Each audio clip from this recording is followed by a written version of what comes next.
গল্পের নাম প্রেম স্পৃহা। কলমে অলকানন্দা উইন্দ্রি।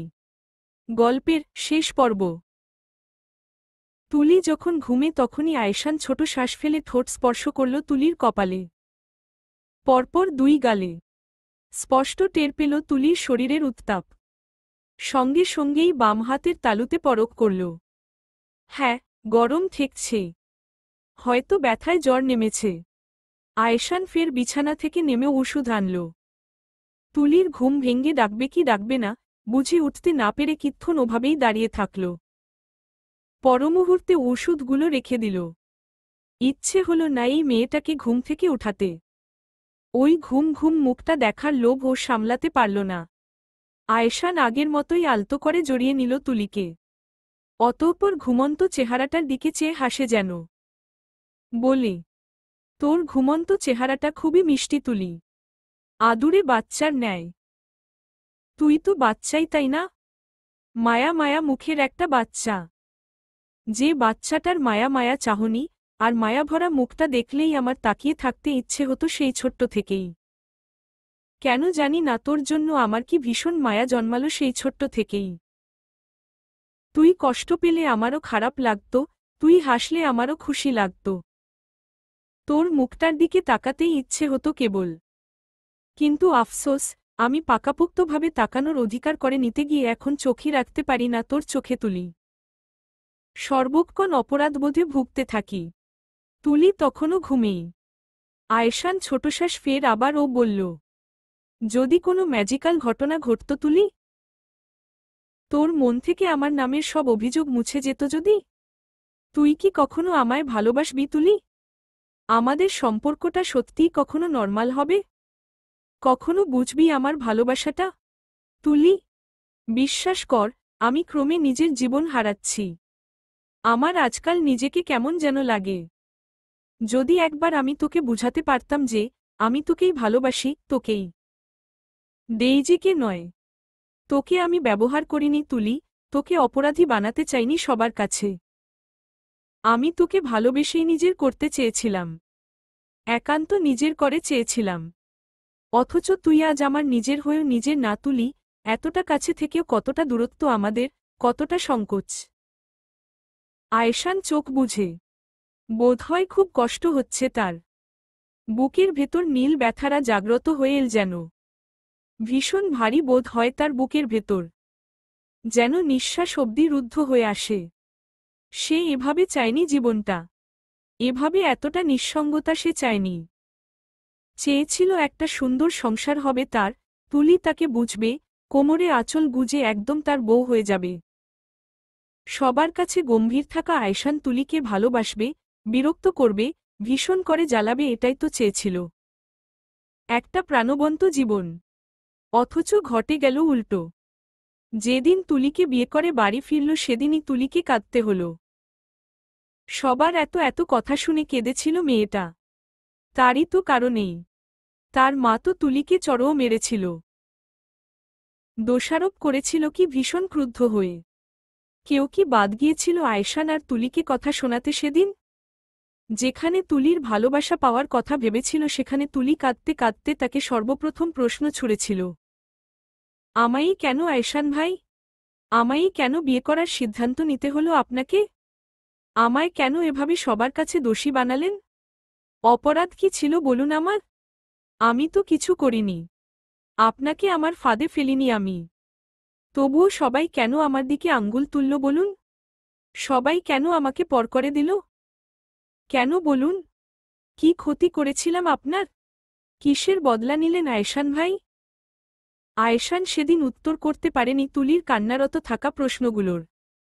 একটা কথাও বলতে পারেনি তুলিকে। তবে মা বাবার সাথে বিস্তর ঝগড়া হলো তার সেদিন। বিস্তর এক ঝগড়া শেষ করার পরই সে সিদ্ধান্ত নিল সে আর তুলি আলাদা থাকবে। যেহেতু সবাই মানছেই না, সেহেতু এই সিদ্ধান্তটাই উত্তম। সে হিসেবে রাগ করে বাড়ি ছেড়ে চলে যাওয়ার সিদ্ধান্ত ও নিয়ে নিল। অথচ তুলি সেদিন তাকে সঙ্গ দিল না। এই বাড়ি ছেড়ে তার সাথে গেল না। যে বাড়িতে ছোট থেকে বড় হয়েছে, যে মামুনির কাছে বড় হয়েছে তাদের ছেড়ে আয়েশানের সাথে চলে যাওয়াটা বেইমানি হতো। হয়তো সেদিন আয়শানের সাথে চলে এলেই এটাই পাকাপোক্তভাবে প্রমাণ হতো যে তুলি সত্যিই আয়শানকে নিজের ফাঁদে ফেলেছে, সত্যিই আয়শানকে নিজের মতো করে চালাচ্ছে।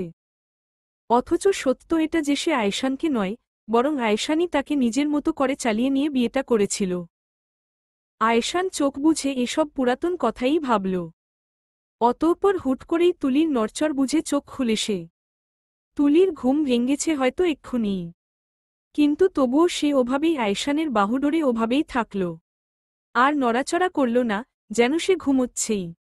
আয়শান এবারে ডাকল, তুলি। তুলি উত্তর করে, পায়ে ভীষণ ব্যথা হচ্ছে, সহ্য করতে পারছে না যেন, এত বেশি যে সহ্যই হচ্ছে না তার। দাঁতে দাঁত চেপে থাকে সে।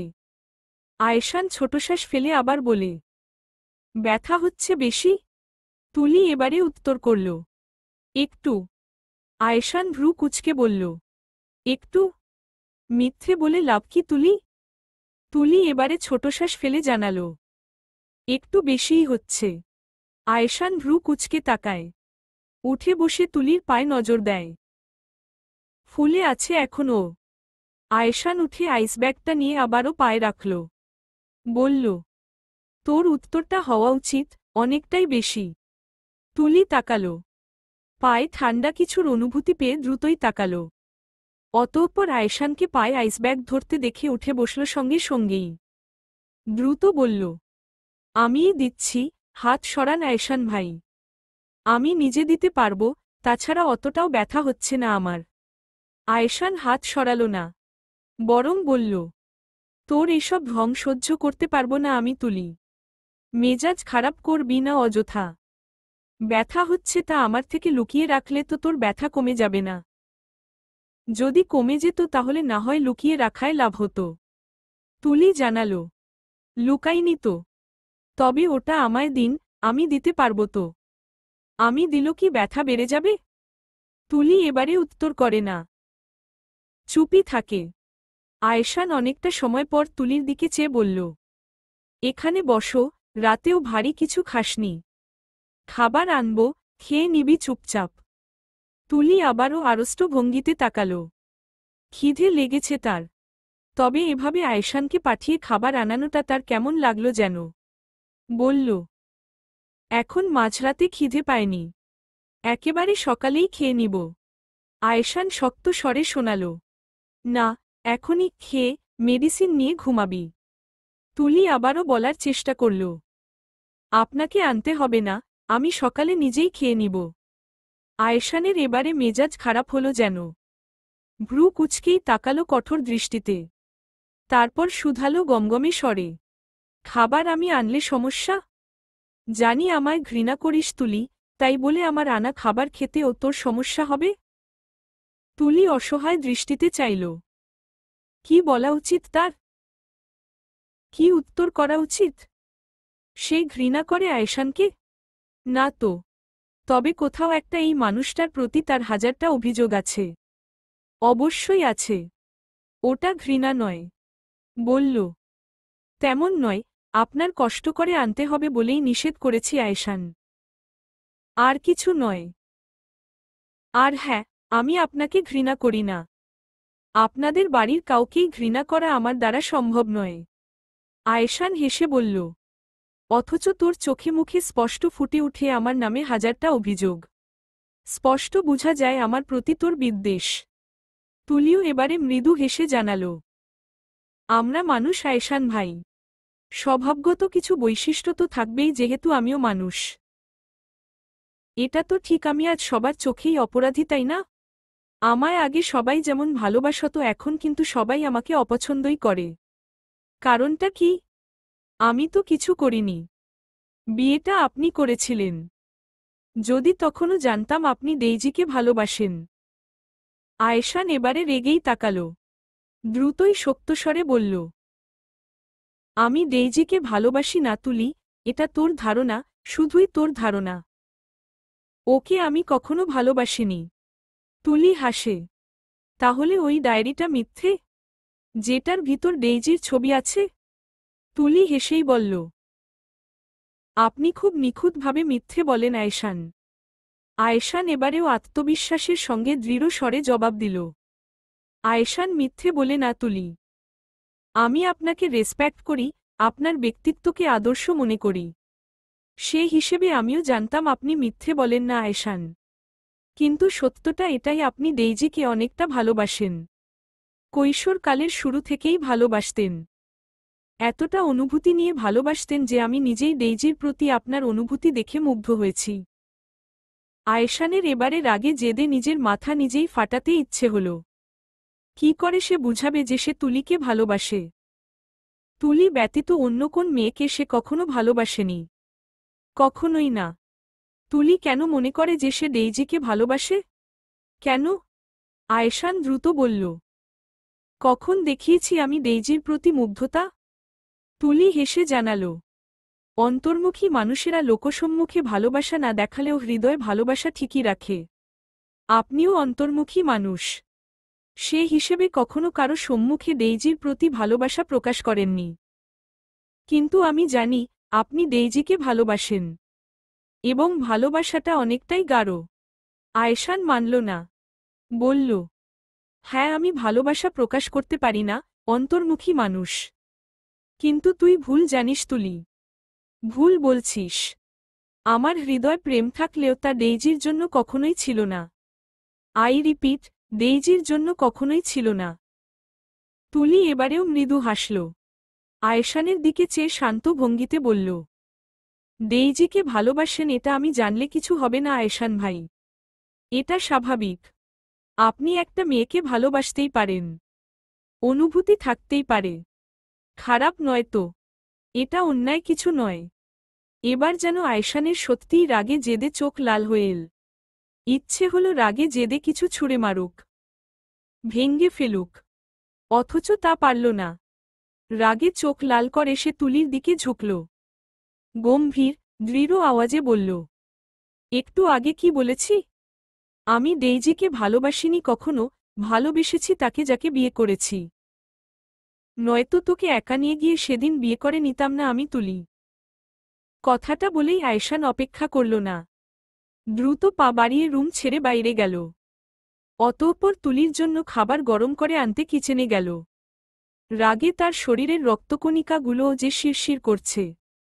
জেদ হচ্ছে কেমন। নিজের চুলগুলো নিজেই খামচে ধরে সে। অতঃপর বিড়বিড় স্বরে বলে, আমি তোকে বুঝাতে ব্যর্থ তুলি। কেন বুঝিস না? কেন বুঝিস না বল? আমি তোকে ভালোবেসেছি। তোকেই চেয়েছি। তোকেই প্রেম নজরে দেখেছিলাম সর্বপ্রথম। তোর চাহনি, নম্র স্বভাব, সহজ সরল থাকা, নিশ্চুপি কষ্ট পাওয়া, তোর সব আমায় আকৃষ্ট করেছিল তুলি। আমি ছোট থেকেই তোকে বুঝতে পারতাম খুব সহজেই, তোকে পড়তে পারতাম খোলা বইয়ের মতোই। তোর সবকিছু নিজের আয়ত্তে নিজের খেয়ালে রাখার চেষ্টা করতাম। তারপর একটা সময় পর বুঝলাম এগুলা আমার খারাপ অভ্যেসে পরিণত হচ্ছে। আমি ক্রমেই তোর দিকে ঝুঁকে যাচ্ছিলাম তুলি, ক্রমেই তোর প্রতি একটা গাঢ় অধিকারবোধ জন্মাতে লাগলো আমার। আমি এই খারাপ অভ্যেসটা ঠেকিয়ে রাখলাম না, বাধা দিলাম না। অতঃপর বুঝলাম এই সবকিছু কিসের ইঙ্গিত। বুঝে উঠেই স্বীকার করলাম যে তোকে আমার লাগবে। লাগবেই। আর সে কারণেই তোকে বিয়ে করেছিলাম। পাপ করে ফেলেছি না? খুব বেশি পাপ। তুলি, কেন ভাবিস যে আমি ডেইজিকে ভালোবাসি? কেন? এই ধারণা কেন জন্মালো তোর? কেই বা বলেছে এই কথাটা তোকে? আমি তোকে বুঝাতে পারছি এই ব্যর্থতায় আমার কেবল রাগ লাগে। ক্রোধে আমার নিজেকেই একবার নিঃশেষ করতে ইচ্ছে হয়। আয়েশান কথাগুলো বলেই চোখ খুলে চাইল। এক গ্লাস পানি নিয়ে ধকধক করে তা পান করল।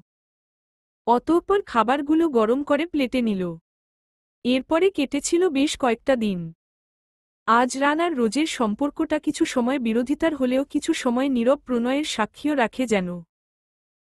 আজ রান কোথাও রোজের চোখে ভালোবাসা খুঁজে পেলেও পরমুহূর্তেই ভীত হয় এই ভেবে যে তার প্রতি রোজের ভালোবাসাটা আসলেই আছে তো। আজ রান সরু শ্বাস ফেলে। এখন সে একটা রেস্টুরেন্টে বসে, যেখানে রোজও আছে, তবে তার সাথে নয়, সায়ানের সাথে। আজ রান তীক্ষ্ণ চাহনিতে কেবল পরখ করছিল। কিছু নিয়ে কথা বলছে বোধ হয়। ভাবে সে কেন এসেছে রোজ এখানে, তাও লুকিয়ে। অবশ্য আজ রানকে বলে আসত তেটা সে প্রত্যাশাও করল না। আজ রান হেসে দূর থেকে পর্যবেক্ষণ করছিল। প্রথম কয়েক মিনিট চুপচাপ দূর থেকে পর্যবেক্ষণ করে গেলেও একটা সময় পর সে উঠে দাঁড়াল। আর চুপ থাকতে পারছে না বোধ হয়, কিংবা সায়ানকে সহ্য করতে পারছে না। টানটান বুক করে এগিয়ে গিয়ে রোজের ঠিক পাশেই চেয়ার টেনে বসল সে। মাথাটা ঝুঁকিয়ে ভ্রু নাচিয়ে বলল, ডেটিংয়ে এসেছিস জান? রিয়েলি? তাও আবার এই রাবিশ সায়ানটের সাথেই? রোজ আচমকাই চমকাল। লুকিয়ে এসেছিল সে। বাড়িতে বলেছে কিছু প্রয়োজনীয় জিনিসপত্র কিনতে হবে। আজ রানকে তো তাও বলেনি। না বলেই এসেছিল। অথচ আজ রান এভাবে এখানে চলে আসবে তা তো সে স্বপ্নেও ভাবেনি। রোজ চমকে উঠলেও সামলে নিল যেন নিজেকে। ছোটশ্বাস ফেলে বলল, সুন্দরভাবে কথা বলুন আজরান। আজ রান কিছু বলতে নিবে তার আগেই সায়ান হেসে বলে উঠল, ডেটিংয়ে আসলেও তোর কি সমস্যা আজরান? আজ রানের মেজাজ খারাপ হয় যেন এমন প্রশ্নে। সায়ানের কলার চেপে ধরে বলল, আমি ওর হাজবেন্ড। তুই কে? তোকে জিজ্ঞেস করেছি বেইমান। তুই তো জানোয়ার থেকেও খারাপ। নিজের বন্ধুর সাথেই বেইমানি করিস। রোজ আশপাশে তাকাল। সবাই তাকাচ্ছে যেন। রোজ ছোটশ্বাস ফেলে কপাল কুঁচকে আজরানকে শান্ত করার জন্য বলল, ছাড়ুন আজরান, আমি এক্সপ্লেইন করছি, সুযোগ দিন। আজরান মানল না। সুধাল, জাস্ট শাট আপ। ও তোর প্রেমিক, আমার নয়। রোজ আবারও আজরানের হাতে হাত রেখে বলার চেষ্টা করল, আজরান শুনুন আমার কথাটা। সিন ক্রিয়েট করবেন না আজরান। সিন ক্রিয়েট আমি করছি? নাকি তুই? সামান্য কলার ধরাতে এতটা প্রেম রোজ? অথচ আমার বেলায় তুই আমার বুকে চুরিই চালিয়ে দিয়েছিলি। রোজ এবারে রাগে নাক লাল করে চাইল যেন। দাঁতে দাঁত চিবিয়ে বলল, উনার কলার ছাড়ুন আজরান। শেষবার বলছি। আজরান বারবার রোজের এই বাধা মানতে পারল না। যেন স্পষ্ট সে বুঝতে পারছে রোজের সায়ানের প্রতি কিছু আছে। নয়তো কেন এতটা বাঁচাতে চাইছে? কেন? সামান্য কলার ধরাতে? আজরানের ইগো, রাগ সব যেন চূড়ায় উঠল। বলল, কি বলবি তুই? স্বামী থাকা সত্ত্বেও পরকীয়ার পথ বেছে নিলি জান? আমি তোর থেকে এটা আশা করিনি। তুই আমায় ভালোইবাসিসনি রোজ, ওসব অনুভূতি তোর কিশোরী বয়সের আবেগ ছিল? নাকি নাটক করেছিলি? তোর থেকে তো ডেইজিই ভালো। আয়শান ভাইকে ও পাগলের মতো ভালোবেসেছিল, আর তার বোন? আজরান ছেড়ে দিল সায়ানের কলার। অতঃপর রোজের দিকে চেয়ে বলল, বারবার বলেছিলাম জান, আমার সাথে গেম খেলিস না, বিশ্বাস ভাঙ্গিস না। শুনলি না আমার কথা? চিট করলি রাইট? আমি তো সুযোগ দিয়েছিলাম তাই না? তোকে এই কয়েকদিনে আমি কখনো জোর করেছি ও বাড়িতে থাকার জন্য? বলেছিলাম জোর করে আমার সাথে থাক।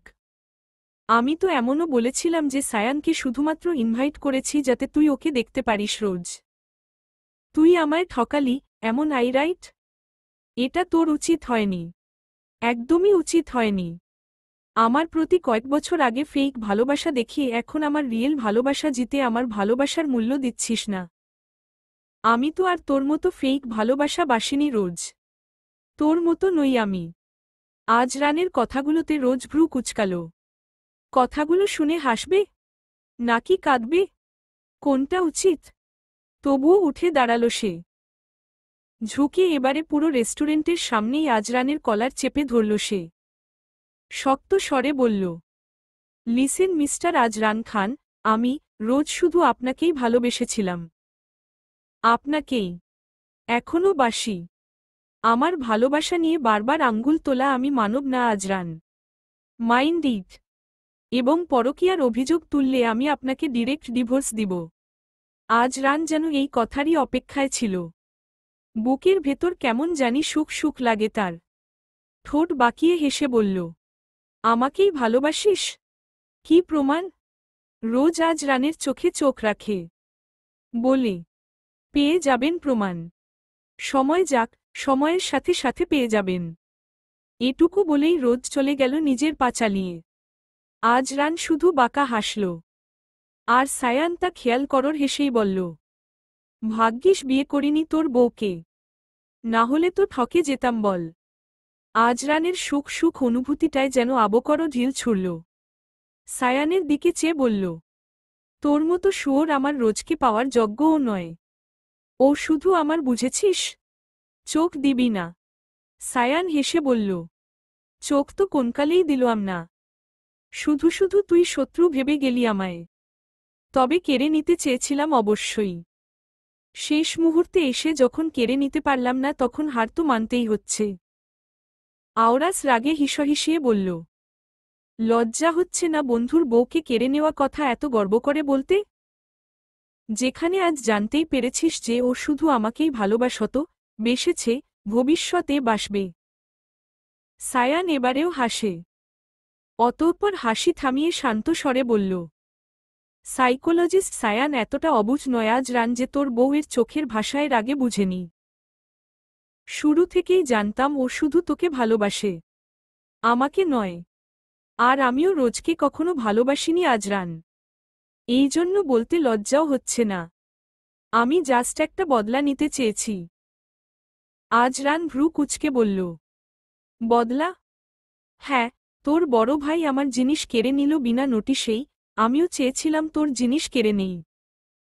কিন্তু দিনশেষে বুঝলাম প্রতিশোধের থেকেও ভালোবাসার শক্তিটাই বেশি। নয়তো তাকে ইচ্ছে করে অ্যাক্সিডেন্ট করানো হয়েছে এটা শুনে তার জন্য ভীত হতাম না। এতটা অস্থিরও হতাম না তাকে কেউ মেরে ফেলার চিন্তা করতে পারে ভেবে। আজরান এবারে ভাবে, কপাল কুঁচকে যায়। অতঃপর ভেবে সে দ্রুত বলল, কে? কাকে মেরে ফেলার চিন্তা করেছে কেউ সায়ান? তুলি? রিয়েলি? সায়ান চুপি থাকে। আজরান আবারও বলল, কে মেরে ফেলার চিন্তা করেছে বল? আমি জানতে চাচ্ছি সায়ান। সায়ান উত্তর দিল না। তবে উঠে দাঁড়াল। বলল, বাদ দে, ভালো থাক। এনজয় কর ম্যারিড লাইফ। উঠছি আজরান। আজ আয়শানের আম্মু আর আয়জান আসবে। আয়শান অবশ্য তৈরি হয়ে আছে। মাকে আনতে যাবে। তুলির পাটা ও সেরেছে এই কয়েকদিন।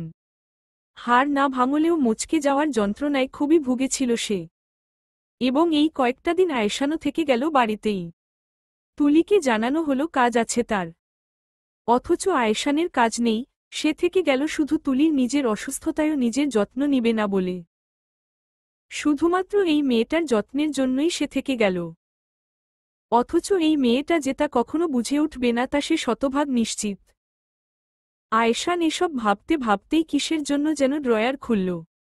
তুলির পড়ার টেবিলের ড্রয়ারটা। অতঃপর সর্বপ্রথমই যেটা চোখে পড়ল তা হলো একটা ডায়েরি। এই ডায়েরিটা আয়শানের নিজের ডায়েরি, যেখানে সে একটু একটু করে তুলির উপর জমে থাকা সমস্ত অনুভূতির কথন লিখেছিল সে কিশোরী বয়স থেকেই। কত কত মুহূর্ত যে লিখেছে সে, তবে নাম উল্লেখ করেনি কখনোই। আয়শান হাত বুলায় ডায়েরিটা।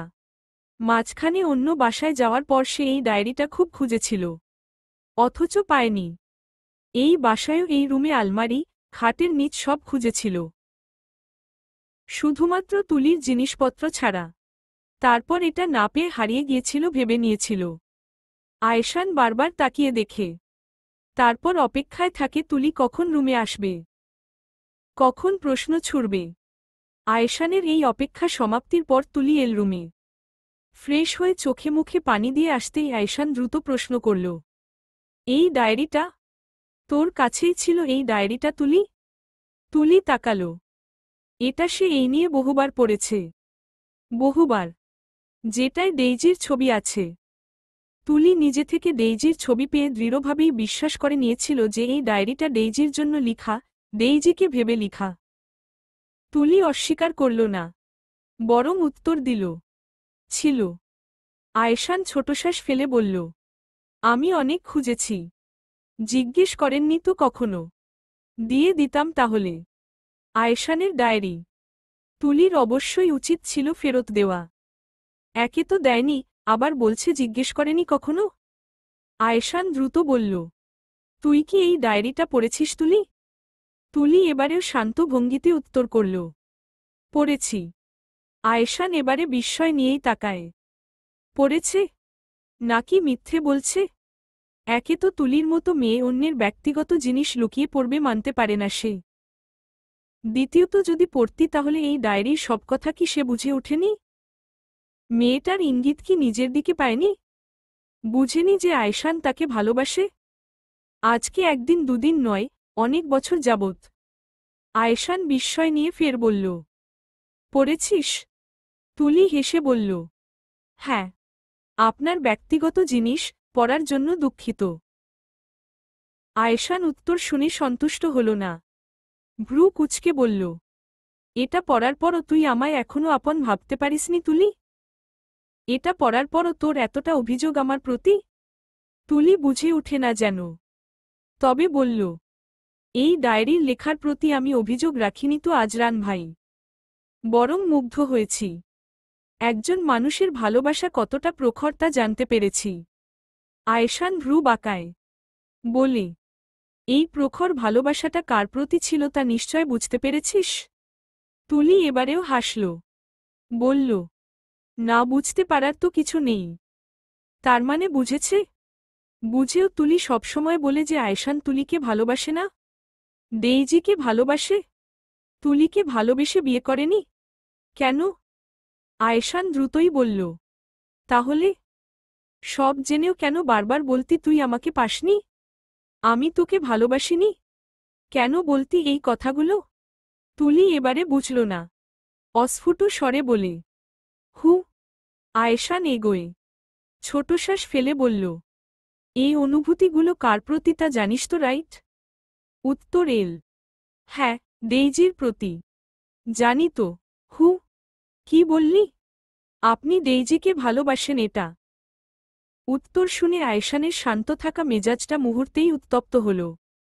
অতঃপর বলল, আমি ডেইজিকে ভালোবাসি না। বারবার একই কথা আমার ভালো লাগে না তুলি। এই ডায়েরিটা ডেইজির জন্য লেখা তাই এই কথাটা বলেছি। আয়শান দৃঢ় স্বরে জানাল, ডায়েরিটা ডেইজির জন্য লেখা নয়। কি প্রমাণ আছে? তোর কাছে কি প্রমাণ আছে? তুলি হাসল। উত্তরে বলল, ডায়েরির ভেতরের ডেইজির ছবি ছিল। এখনো আছে। এটাই প্রমাণ। আয়শান মুহূর্তেই ভ্রু কুঁচকে বলে, কোথায়? তুলি হাত বাড়িয়ে বলে, এই দিকে দিন। অতঃপর ডায়েরিটা নিল সে। ভেতর থেকে ডেইজির ছবিটা বের করল। হাস্যোজ্জ্বল মুখের ছবিটা দেখিয়ে সে বলল, এই যে, এটা। ছবিটা ডেইজির নয়? আয়শান তাকায়। হ্যাঁ, ডেইজির ছবিই তো। কিন্তু এখানে? আয়শান ভালো করেই দেখে। তারপর মনে পড়ল এই ছবিটা তার আম্মু দিয়েছিল তাকে। যখন ডেইজিকে নিয়ে বিয়ের কথা হচ্ছিল, তখনই সরাসরি ডেইজির নাম না বলে এই ছবিটা রুমে এসে দিয়ে গিয়েছিল তার মা। জিজ্ঞেস করেছিল মেয়ে পছন্দ কিনা। আয়শান ছবিটা দেখেছিল। কিছুটা বিরক্ত হয়েই বোধহয় দেখে কপাল কুঁচকে নিয়েছিল। অতঃপর এই ছবিটা অবহেলায় কিংবা অসাবধানতা বশতই বোধহয় কখনো ডায়েরির ভাঁজে রেখেছিল সে। আয়শান ছোটশ্বাস ফেলে বলে, হ্যাঁ, ডেইজির। কিন্তু এই ছবিটা আমায় আম্মু দিয়েছিল যখন ওর জন্য বিয়ের প্রস্তাব দিয়েছিল। ওহ, কিন্তু ছবিটা সুন্দর হয়েছে। হাসছে ডেইজি। আয়শান চুপ থাকে এইবারে। তার মানে এই ছবিটা ডায়েরিতে পেয়েই তুলি ধরে নিয়েছিল যে এই ডায়েরির সব লেখা ডেইজির জন্য? আর সে কারণেই এতদিন ভেবে এসেছে আয়শান ডেইজিকে ভালোবাসে? আয়শান ছোটশ্বাস ফেলে। অতঃপর বলে, তুলি, তুই কি সত্যিই এতটা বোকা? আমার বেলাতেই এত বোকামো? আমি এই ডায়েরিটা ডেইজির জন্য লিখিনি। ডেইজির সাথে অন্তত আমার পরিচয় হয়েছিল ওর ৮ বছর বয়সে। কিন্তু এই ডায়েরিটা আমি যার জন্য লিখেছি তাকে আমি ছোট থেকে চিনি। ছোট থেকেই। আমি এটা লিখেছিও ডায়েরিতেতে। তুই পড়েছিস না? তুলি সহজ সরলভাবে উত্তর দিল, হ্যাঁ। আমি আপনার অনুভূতি দেখে এতটাই মুগ্ধ হয়েছি যে ডায়েরিটা কয়েকবারই পড়েছি। আয়েশান কি বুঝাতে চাইল তা বোধহয় তুলি কানেই নিল না। আয়েশান ফের বলল, এই ডায়েরিটিতে আমি যতগুলো কাহিনী লিখেছি সব আমাদের বাড়ির ঘটনাই। তার মানে মেয়েটা আমাদের বাড়িতেই বেশি থাকত, রাইট? ডেইজি আর রোজ তো মাঝে মাঝে আসতো বাড়িতে, সারাক্ষণ থাকত না। তুলি চুপ এবারে। আয়েশান আবারও বলে, মেয়েটার মায়াময় মুখ, মায়া মায়া চাহনি বারবার উল্লেখ করেছি আমি, যা আমায় টানত। বারবার লিখেছি এটা। এচা পড়েছিস নিশ্চয়ই? তুলি এবারেও চুপ, কিছু ভাবছে যেন। অতঃপর অনেকটা সময় পর সে প্রশ্ন তুলল, তাহলে কে হবে? কুহু? আয়েশান আশাহত, নিরাশ চাহনিতে চেয়ে বলে, কুহু আমার বোন তুলি। বোন? তুই একবারও ডায়েরিটা পড়ে নিজের দিকে ইঙ্গিত পাসনি? এতটাই অবুঝ তুই? তুলি নীরব শীতল দৃষ্টিতেই তাকায়, যেন কোন প্রতিক্রিয়া নেই তার, কিংবা প্রতিক্রিয়া দেখাতে ভুলে বসেছে বা পারছে না। আয়েশান আবারও বলল, এই বাড়িতে কুহু ব্যতীত মেয়ে বলতে তুই থাকতি তুলি। মেয়েটা তুই ছিলি তুলি। তোকে আমি এমনি এমনি বিয়ে করিনি, ভালোবাসতাম বলেই বিয়েটা করেছিলাম। ট্রাস্ট মি, আমি ডেইজিকে নয়, তোকেই ভালোবাসতাম। তুলি শুনে নিশ্চুপ হয়ে গেল। তবে বিশ্বাস করল কিনা কে জানে। কেমন শীতল, নিশ্চুপ, স্থির চাহনি। আয়েশান আর কিছু বলল না। বেরিয়ে যেতে যেতে বলল, আম্মু আর আয়জানকে আনতে যাব। দেরি হচ্ছে। তবে এটুকু বিশ্বাস কর, এই ডায়েরিটা তোকে ভেবে লেখা। অন্তত এই ডায়েরির কথাগুলো মিথ্যে নয় তুলি। আমায় এটুকু বিশ্বাস তুই করতে পারিস, প্লিজ। রোজ বসে আছে তার বাবারই সামনে। তার বাবার মুখ গম্ভীর। একটু আগেই সে বাড়িতে ফিরে এসেছে দেখে প্রথমে যতটা খুশি দেখাচ্ছিল এখন ঠিক ততটাই গম্ভীর লাগছে। রোজ ছোটশ্বাস ফেলে আবারও বাবার দিকে চেয়ে জানতে চাইল, কি হলো আব্বু? বলছো না কেন? সেদিন তুলি আর কুহুর রিকশাটায় যে গাড়িটা পেছনে থেকে ধাক্কা দিল তা তোমার? তুমি সত্যিই এমনটা করেছ আব্বু? তোমার মেয়েদের বয়সী দুটো মেয়েকেই মারার চেষ্টা করেছ? আব্বু সত্যিটা বলো না আব্বু। কবির সাহেব গম্ভীর দৃষ্টিতে তাকালেন। অতঃপর ছোটশ্বাস ফেলে দ্রুত জানালেন, তোর ভুল হচ্ছে রোজ, আমি মারার চেষ্টা করিনি। শুধু আঘাত দেওয়ার চেষ্টা করেছি। রোজ বিশ্বাসই করতে পারল না যেন। অবিশ্বাস্য দৃষ্টিতে তাকিয়ে থাকল কিক্ষণ। তার বাবা? তার বাবা এমনটা করেছে তার বিশ্বাস হয় না যেন। আবারও বলে, কি বলছে আব্বু? তুমি সত্যিই তাদের সেদিন অ্যাটাক করেছিলে আব্বু? তুলি আর কুহুকে? সত্যিই? কি করে পারলে? ওরা পারলে আমি পারব না কেন রোজ? তোর আপুকে ওরা জলজান্ত লাশ বানিয়ে দিয়েছে দেখেছিস তুই? আমার মেয়েটার দিকে আমি তাকাতে পারি না। কি অবস্থা হয়েছে আমার মেয়েটার। ওরা তো ওদের মেয়েদের কষ্ট পেতে দেখেইনি কখনো। চোখের সামনে জলজান্ত লাশ হয়ে যেতে দেখেনি। কি করে বুঝবে বাবার বুকে কতটা পুড়ে তার মেয়েদের কষ্ট পেতে দেখলে? তাই করেছি এমনটা, বুঝুক ওরাও। বাবাদের কষ্ট হয়। মেয়েদের কষ্টে বাবারা কষ্ট পায়। আয়েশান ছেলেটার সাহস কত জানিস? ও ওর বউয়ের জন্য আমায় চোখ রাঙায়, আমায় ধমক দেয়। যেদিন অ্যাক্সিডেন্ট হয়েছে সেদিনই ও কল করে আমাকে জানায় ভালোই ভালো মানতে সব। ওর বউয়ের ক্ষতি করতে চাইলে নাকি ও আমাকে ছাড়বে না। এইটুকু ছেলে, ও আমার সাথে এভাবে কথা বলার সাহস পায় কি করে? রোজ আবারও চমকাল। চোখে বিস্ময় জেগে ওঠে। দ্রুত বাবাকে বলে, আয়েশান ভাইও জানে বিষয়টা আব্বু? তুমি তুমি এমনটা কেন করলে? কবির সাহেব তখনও ক্রোধে জ্বলছেন। অতঃপর বললেন, বেশ করেছি। শুধু রাগ হচ্ছে আমার। প্রতিশোধ নিতে চেয়েছিলাম কেবল। এমনকি প্রতিশোধ নিতে নিজের কোম্পানির লস দিয়ে হলেও ওদের কোম্পানির বড়সড় একটা ক্ষতি করতে পেরে আমি আনন্দিত। আমার শুধু ওদের খারাপ দেখতেই ভালো লাগবে। রোজের চোখ লাল হয়ে ওঠে। বাবার কথা শুনে ছোটশ্বাস ফেলে। 2 বছর আগে যে প্রতিশোধের স্পৃহা ছিল, এটা বোধহয় 2 বছর পর আরও জলজান্ত হয়ে ধরা পড়েছে। এমনটা হলে ভবিষ্যৎ কি হবে? কি করবে সে? ছোটশ্বাস ফেলে বলল, তোমার ছোট মেয়ে কিন্তু এখন ও বাড়ির অংশ আব্বু। এসব করে ছোট মেয়ের মুখটা কোথায় রাখছ? তোমার মনে হয় আমি আয়শান ভাইয়ের সামনে দাঁড়াতে পারবো আর? আজ রান জানলে? কবির সাহেব এবারও রেগে উঠলেন।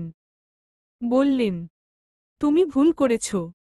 ভুল করেছ তুমি। উচিত হয়নি তোমার আজ রানকে বিয়ে করা। ওই বাড়ির মানুষের উপর আমার অনেক রাগ আছে জানতে না? আমার মেয়েটা ভালো নেই, ভালো নেই। তুই কি দেখিস না তোর বোন ভালো নেই রোজ? এতটা নিষ্ঠুর কিভাবে তুই? বোনের খারাপ থাকাকে গুরুত্ব না দিয়ে নিজে সুখী হতে চাস ওই বাড়ির ছেলের সাথে? রোজ এবারও জানালো, আপু ভালো নেই কারণ আপু এখনো আয়শান ভাইকে ভালোবাসে। এটা আপুর নিজের বিষয় না সম্পূর্ণ? আয়শান ভাইয়ের দোষ কি? আপু কিশোরীকাল থেকেই আয়শান ভাইয়ের প্রতি বেশি পজিটিভ। কিন্তু যখন জানল আয়শান ভাই ভালোবাসে না, ওর উচিত ছিল না মুভ অন করা? তা না করে ও সংসারটাও ছেড়ে আসল। আমি জানি ও ভালো নেই, কিন্তু এতে ওদের দোষ? এতদিনে তো আপুর মেনে নেওয়ার কথা আব্বু। কবির সাহেব দাঁতে দাঁত চাপলেন। ঘৃণা নিয়ে বললেন, রোজ, তুমি আমার মেয়ে হতেই পারো না। ওই ছেলেকে ভালোবেসে নিজের পরিবারকে ভুলে গেছ তুমি? ছি, ভুলিনি আমি। কিন্তু তুমি যেটা করলে সেটা অন্যায় আব্বু। কুহু আর তুলির কোন দোষ ছিল না। তুমি কেন ওদের উপর আক্রমণ করলে? যদি ওদের খারাপ কিছু হতো, ক্ষমা করতে পারতে নিজেকে আব্বু। তোমার মেয়েদের মতোই তো ওরা। কবির সাহেব এবার উজ্জ্বলন্ত চাহনিতে শুধালেন, মেয়েদের মতো বলেই করেছি রোজ। ওরা আমার মেয়েকে সুখী হতে দেয়নি। ওরা আমার মেয়ের সুখটা চাইল না একবারও। আমার মেয়েটা দিনের পর দিন ঘুমের ওষুধ খেয়ে ঘুমাচ্ছে। সাইকোলজিস্টের কাছে নিয়মিত যেতে হচ্ছে। পাগলের মতো হয়ে যাচ্ছে আমার মেয়েটা। ওদের জন্যই তো। আমি যেভাবে রোজ চোখের সামনে আমার মেয়েকে মরতে দেখছি ওরা তো দেখছে না। ওদের মেয়েরা হেসে খেলেই আছে। আমি চেয়েছিলাম ওরা বুঝুক, ওরা জানুক মেয়েরা কষ্ট পেলে কেমন লাগে। আর ওই তুলি মেয়েটাকে আমি পছন্দ করি না। জীবন গেলেও আমি ওকে সহ্য করতে পারবো না কখনো। ওর জন্যই আমার ডেইজিটার আজ এই অবস্থা। এইটুকু বলেই কবির সাহেব উঠে গেলেন। রোজের চোখ টলমল করে যেন। কয়েক মুহূর্ত নিশ্চুপ বসে থেকেই সে লাল টকটকে চোখজোড়া থেকে গড়িয়ে পড়ল পানি। আয়শানের মা এসাই কিক্ষণ বিশ্রাম করল। ভাবল তুলিকে সামনে পাবে। অথচ তুলিকে এসে পর্যন্ত একবারও উনি সামনে পেলেন না। নিজের স্বামী ব্যতীত সবার সাথে দেখা করলেও তুলির সাথে দেখা হল না তার এখনো। বোধহয় 2 বছর আগে তুলিকে চোখের সামনে না থাকতে বলারই ফল এটা। উনি দীর্ঘশ্বাস ফেললেন। কি করে মুখ দেখাবে মেয়েটাকে? কি করেই বা কথা বলবে? যাকে নিজের মেয়ের মতো বড় করেছে তাকে পুত্রবধূ হিসেবে মানতে পারেননি, এর দ্বারা তো এটাই বুঝায় যে উনি তুলিকে কখনো আপন ভাবেননি। তুলিও এটা মনপ্রাণ দিয়ে বিশ্বাস করে নিয়েছে এই 2 বছরে যে এই বাড়ির কেউই তাকে আপন ভাবেনি কখনো। উনি দীর্ঘশ্বাস ফেলে আয়েশানকে ডেকে পাঠালেন। জানতে চাইলেন, আয়েশান, তুলি কোথায়? ও কি আমার সামনে আসবে না সিদ্ধান্ত নিয়েছে? এতদিন পর মাম্নিকে একবার দেখতেও আসছে না ও? আয়েশান শান্ত দৃষ্টিতে তাকায়। ছোট শ্বাস ফেলে বলে, ও যেমন মেয়ে নিজ থেকে তোমার সামনে আসার তো কথা নয়। যেখানে তুমি নিজেই বলে দিয়েছিলে ও যাতে তোমায় মুখ না দেখায়। কোথায় তুলি? আয়েশান ছোট করে বলল, আছে হয়তো রুমে। আজরানের মা এসেছিলেন আয়েশানের মায়ের সাথে কথা বলতে। মাঝখানে তুলির কথা শুনে জানালো, না, নেই তো। ওই যে বের হলো ফেরেনি এখনো। এতক্ষণে অবশ্য চলে আসার কথা। বোধহয় টিউশনিতে একটু সময় লাগছে। আয়েশানের মা নিরাশ হলেন যেন। বললেন, ওহ। ফের আয়েশানের দিকে চেয়ে বললেন, আনতে পারবি ওকে একটু আয়েশান? কতদিন হলো ওকে দেখি না। দেখি, কল দিয়ে দেখছি। আয়েশান কল দিল। অথচ কল দেওয়ার পর নিরাশ ভঙ্গিতে বলল, কলও তো যাচ্ছে না আম্মু। আমি দেখছি, দাঁড়াও, তোমরা ফ্রেশ হয়ে নাও। আয়শান বেরিয়ে গেল যেন। আয়জান ততক্ষণে আয়শানের পিছু পিছু বের হয়। মজা করে বলে, বড় ভাইয়া, তুলিকে বলে দিও ও বাড়িতে না থাকার অপরাধে আয়জান ভাইয়ের তরফ থেকে ও কোন গিফট টিফট কিচ্ছু পাবে না। আয়শান হাসে কেবল। আয়জানকে আগের মতো হাসিখুশি চঞ্চল দেখে ভালো লাগছে। ছেলেটা সত্যিই চঞ্চল বরাবরই। এতদিন পর বাড়ি এসে যেন সে সত্যিই খুব খুশি। আয়শানকে কথাটা বলতে বলতেই দেখল আজরান রুম থেকে আসছে। একটু আগেই আজরান বাড়ি এসেছে। বড়াম্মু আর আয়জানের সাথে কথাবার্তা বলে রুমে গিয়ে তার মাথা খারাপ হলো যেন। আজরান ভেবেছিল রোজ বাড়ি ফিরেছে রেস্টুরেন্ট থেকে বেরিয়ে, অথচ বাড়ি এসে দেখল রোজ ফেরেনি। বাড়িতে আসেনি আর, এমনকি বাড়ির কোথাওই নেই মেয়েটা। আজরান ভ্রু কুচকায়। রোজ ফিরেনি? তার মানে? কপাল কুচকে আসে তার। সঙ্গে সঙ্গেই রোজকে কল দিল, অথচ তাকে নিরাশ করে দিয়ে রোজ কল তুলল না। আজরান দ্বিতীয় দফায় বিরক্ত হয়। কল দিতে দিতে কিত্ক্ষণ পায়চারি করল সে। অতঃপর ছোট শ্বাস ফেলে এখানে আসল। আয়জান খেয়াল করল সরু চোখে। আজরানকে বলল, কিরে আজরান ভাইয়া, তুই নাকি রোজকে বিয়ে করে ফেলেছিস? কিন্তু রোজ কোথায়? তোকেই বা এমন লাগছে কেন হু? আজরান ভ্রু কুচকে তাকাল। অতঃপর বলল, তোর ভাগ্য খারাপ, এসে একটা ভাবিকেও চোখে দেখতে পেলি না। যাই হোক, রোজকে নিয়ে আসছি, আনলে দেখতে পারবি। আয়জান হেসে উঠল, যেন মজার কিছু শুনল। বলল, ভাবি? ওরা আমার ভাবি হলো কবে থেকে? এইটুকু মেয়েগুলা 2 দিন আগেও ফ্যা ফ্যা করে কেঁদে ফেলত আমার সামনে। ওদের আমি ভাবি ডাকব? তোমার মনে হয়? আজরান বলল, তোর বড় ভাইয়ের বউ বেয়াদব। ভাবিই ডাকবি? তুই তুলিকে কি ডাকিস ভাইয়া? ভাবি? আজরান হাসল এবার। বলল, তারপর বল, ভালো আছিস তো? আয়জান আপসোস করে বলল, কিভাবে থাকব? তোমার শ্বশুর তো তার মেয়েকে আমায় দিল না আজরান ভাইয়া, দিল অন্য এক পুরুষকে। আজরানও তালে তাল মিলিয়ে বলল, ফাজিল লোক। বলে লাভ নেই বল। আয়জান হেসে বলে, তা ঠিক। রোজ কেমন আছে? ভালোই থাকবে। বেয়াদবরা সবসময় ভালো থাকে। আয়জান এবারেও হেসে উঠল। বলল, বেয়াদব? আজরান উত্তর করল, অবশ্যই। আজরান গাড়ি নিয়ে গেল কবির সাহেবদের বাড়ির সামনেই।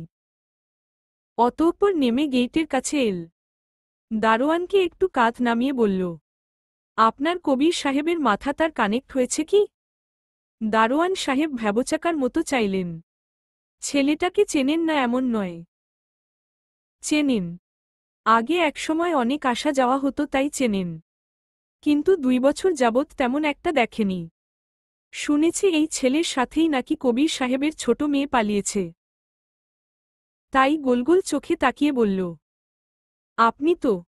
আজরান হেসে উঠল ঠোঁট বাঁকিয়ে। বলে উঠল, হ্যাঁ, আমিই আপনাদের কবির সাহেবের ছোট জামাই। একটু কষ্ট করে কবির সাহেবের ছোট মেয়েটাকে ডেকে দিতে পারবেন? ততক্ষণ দরকার হলে আপনার ডিউটিটা আমি করছি এইখানে দাঁড়িয়ে। দারোয়ান দ্রুত বলল, হু, রোজ আপা? হ্যাঁ। দারোয়ান কি করবে বুঝে উঠল না। শুনেছি কবির সাহেব বিয়েটা মানেনি। এখন ডেকে দেওয়াটা উচিত কি উচিত না বুঝে না। আজরান আবারও বলল, আরে চিন্তা নেই, আপনাদের কবির সাহেব জানবেন না। জানলে আমি আছি তো। আপনি শুধু গিয়ে বলে আসবেন তার প্রাণপ্রিয় হাজব্যান্ডে গেইটে দাঁড়িয়ে আছে। দারোয়ান কিত্ক্ষণ হা না করে অবশেষে গেলেন ভেতরে। আর যাওয়ার কিত্ক্ষণের মধ্যেই আজরানের ফোনে কল এল। আজরান দ্রুতই কল উঠাল। ওপাশ থেকে রোজ বলল, কি সমস্যা? পরকীয়ায় লিপ্ত স্ত্রীর জন্য এতটুকু চলে এসেছেন কেন? কি সমস্যা? হ্যাঁ? আজরান ঠোঁট বাঁকাল যেন। বলল, সমস্যা তুই জান। তুই না থাকলে তো চলবে না। তুলি এতগুলো দিন জেনে এসেছে আয়শান ভালোবাসে ডেইজিকে।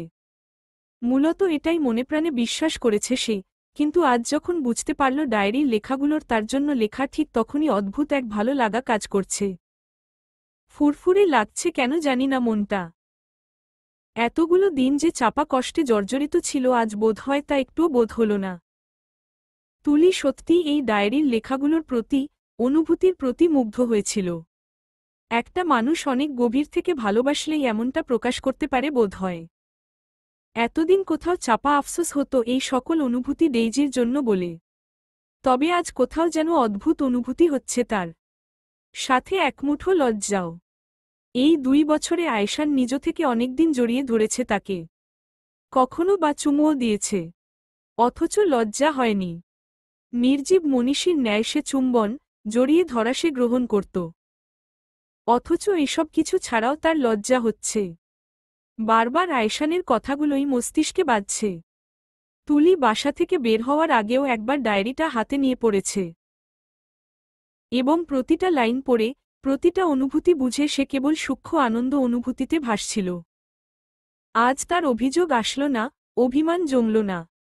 শুধু মনে হল আয়েশান সত্যিই তাকে ভালোবেসেছিল, সত্যিই তাকে চেয়েছিল, অথচ তাকে পায়নি।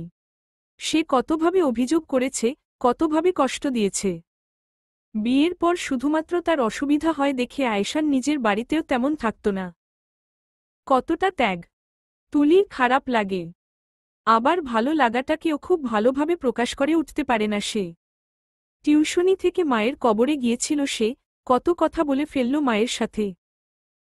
তারপর যখন ফিরতে লাগল তখনই চোখ পড়ল রাস্তায় গাড়িতে আয়েশান অপেক্ষা করছে।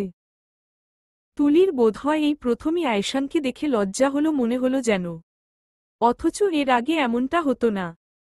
তুলি দেখেও সরাসরি আয়েশানের মুখোমুখি না হওয়ার এড়িয়ে গিয়ে রিকশায় উঠতে নিল। আয়েশান ভ্রু কুঁচকেই তাকায়, দ্রুত নেমে ডাকে, তুলি। তুলি ছোটশ্বাস ফেলে মুহূর্তেই উত্তর করল, হুম। আয়েশান সামনে গিয়ে তাকাল, তারপর বলল, গাড়িতে যাবি? তুলি আর উঠল না রিকশায়, মেনে নিল। আয়েশান রিকশাওয়ালাক না বলে দিয়ে যখন হাঁটছিল তখন ফের শুধাল, এড়িয়ে যাচ্ছিলি কেন আমায়? তুলি উত্তর দেয় না। আয়েশান আবারও বলে, আমি সম্ভবত আমার দিকে তোলা একটা অভিযোগ তুলতে পেরেছি বল।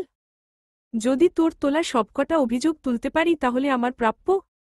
তুলি শান্তস্বরে শুধাল, আমার থেকে? আমি খুবই ক্ষুদ্র আপনার তুলনায় আয়েশান। আমার থেকে আপনার প্রাপ্য কি হতে পারে?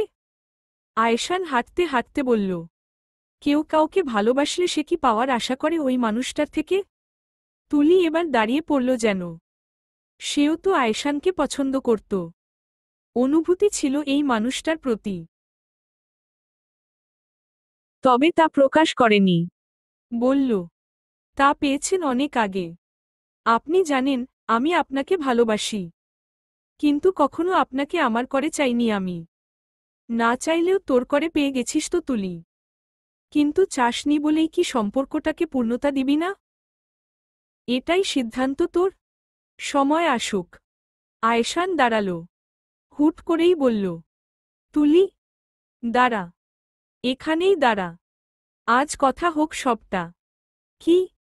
আমার এই জটিলতা ভালো লাগে না, সত্যিই ভালো লাগে না। আমি মারা যাচ্ছি নিয়মিত তুলি। তুই দেখছিস না, দেখেও টের পাচ্ছিস না। আমার ব্যথাটা বুঝো। প্রিয় মানুষ কাছে থেকেও দূরে থাকার যন্ত্রণা বুঝিস? ভালোবেসেও এই নির্জীব আচরণ পাওয়ার মানে বুঝিস? আমার করেও আমার না হওয়ার যন্ত্রটা বুঝিস? আজ নিশ্চয় আমার ভালোবাসা নিয়ে সন্দেহ নেই? আমি যে শুধু তোকে ব্যবহার করেছি এই অভিযোগ নিশ্চয় নেই? ফের আহত স্বরে বলে, প্লিজ আমায় একটু ভালোবাসা দে তুলি, একটু। বেশি ভালোবাসতে হবে না, অল্প ভালোবাসাতেই একটা সুন্দর সংসার হোক আমাদের। তুলির কেমন যেন ভালো লাগা কাজ করে।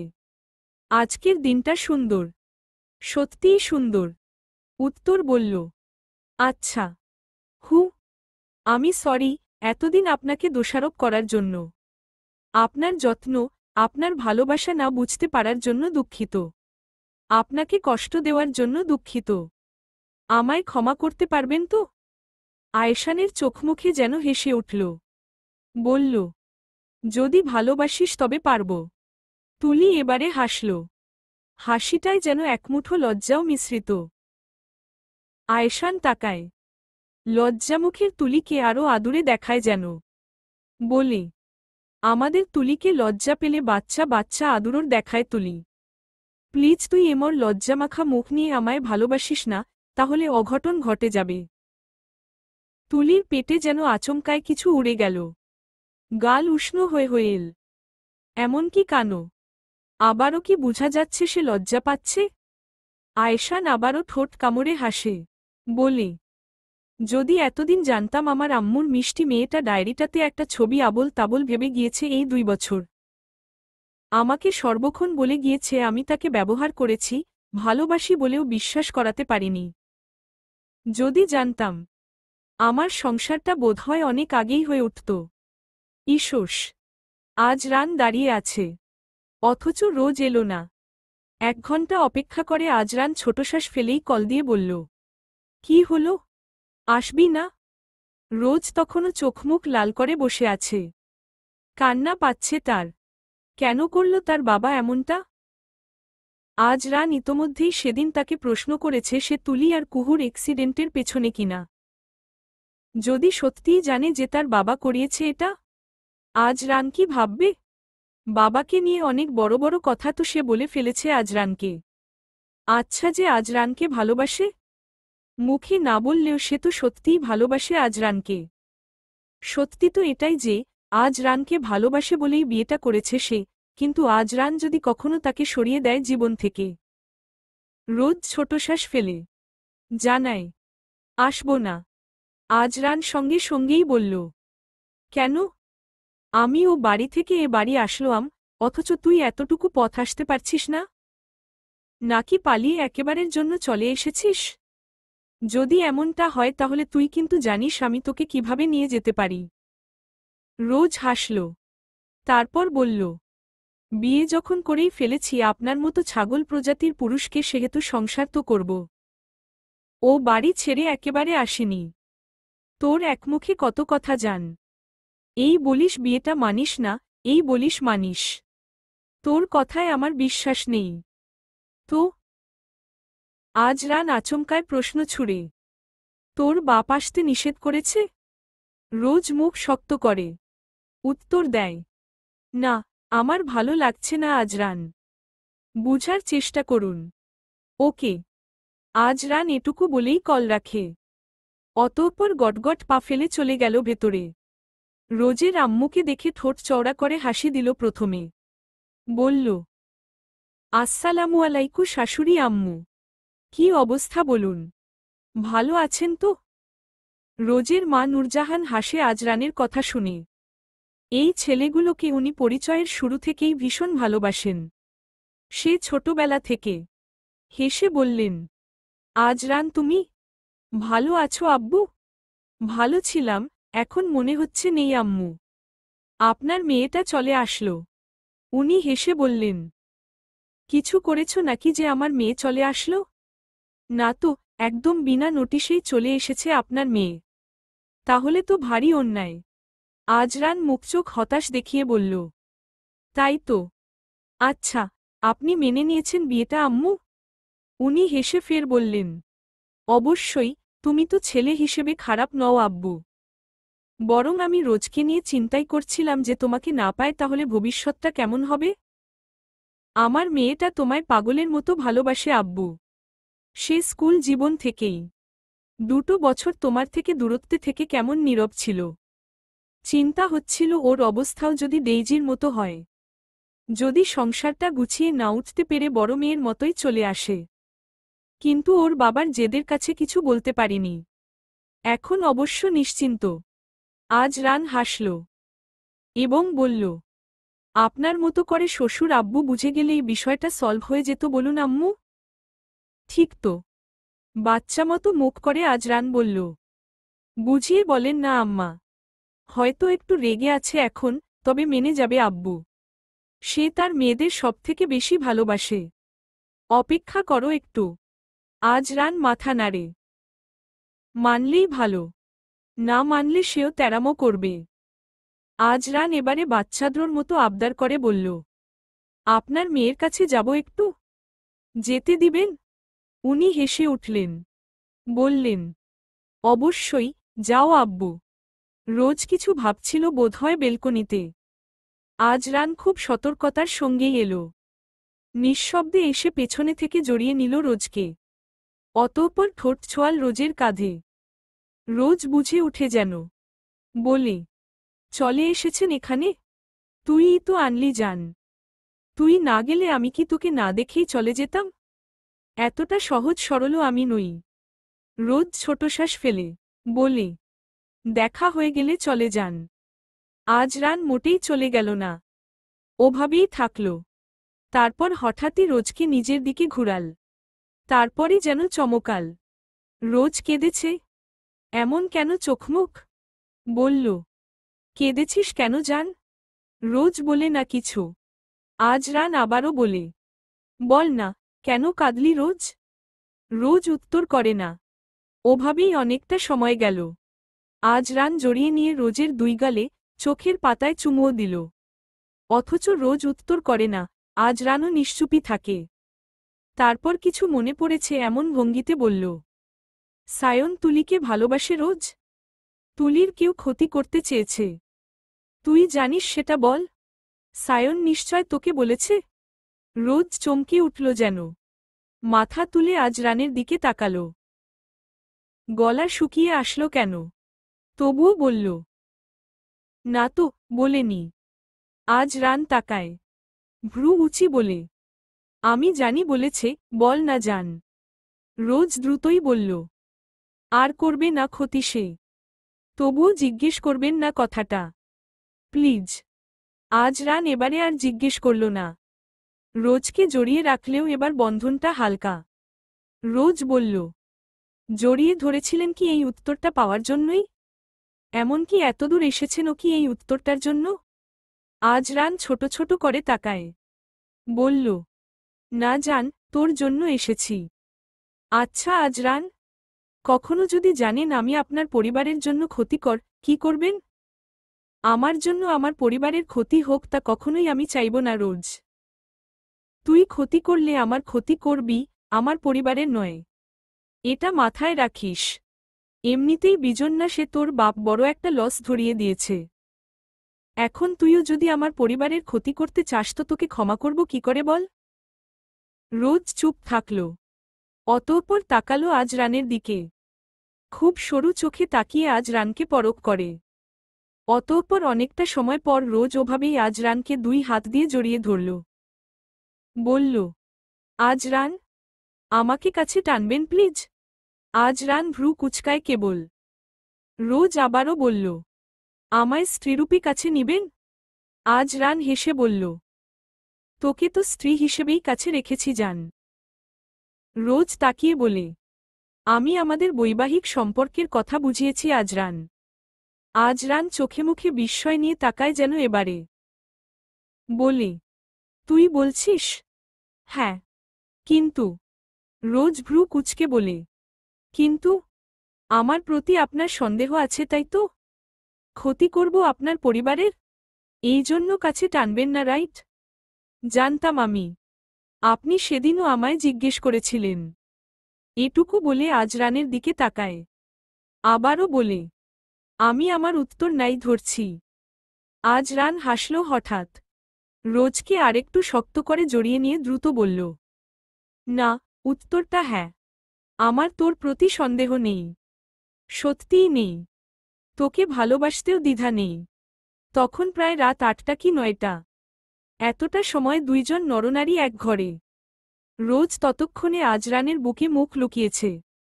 আজরানের চোখে মুখে হাসি কেমন।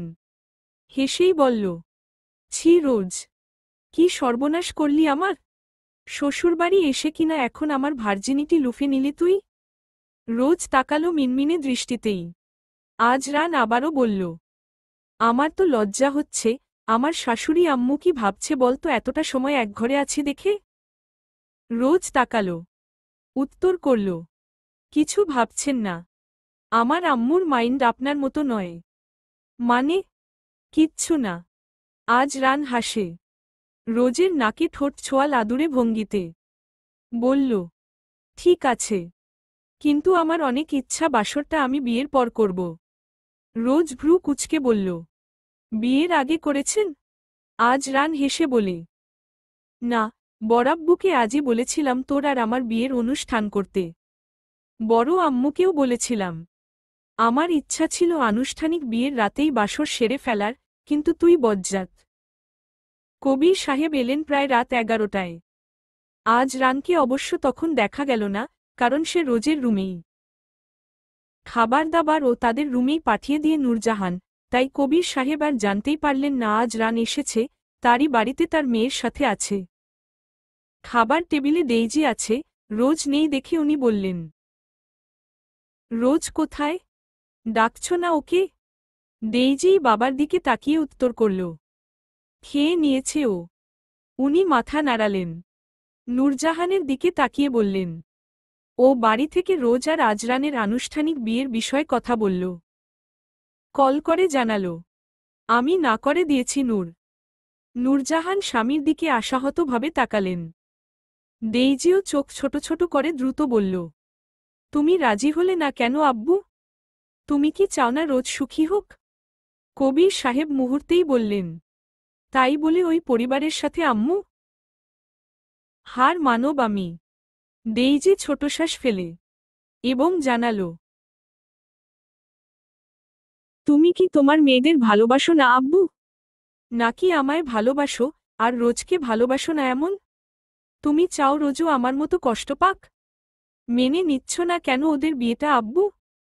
ভালোবাসা তো পাপ নয়। ওরা দুজনই দুইজনকে ভালোবাসে আব্বু। শুধু তোমার ইগোর জন্য ওদের আলাদা হতে হবে? আমার মতো যন্ত্রণায় থাকতে হবে? কবির সাহেব চোখ ছোট ছোট করে চাইলেন। উনার ইগোর জন্য উনার মেয়ে অসুখী হবে? কেন? ওই পরিবারের মানুষ ভালো নাকি? উনি অবশ্যই ভালো সিদ্ধান্ত নেননি কি? ডেইজি আবারও বলল, বুঝার চেষ্টা করো আব্বু, তোমার এক মেয়ের ভালোবাসা পায়নি মানে সে তোমার অন্য মেয়ের ভালোবাসায়ও বাধা হতে পারে না। আমায় ভিলেইন বানাচ্ছ তুমি আব্বু।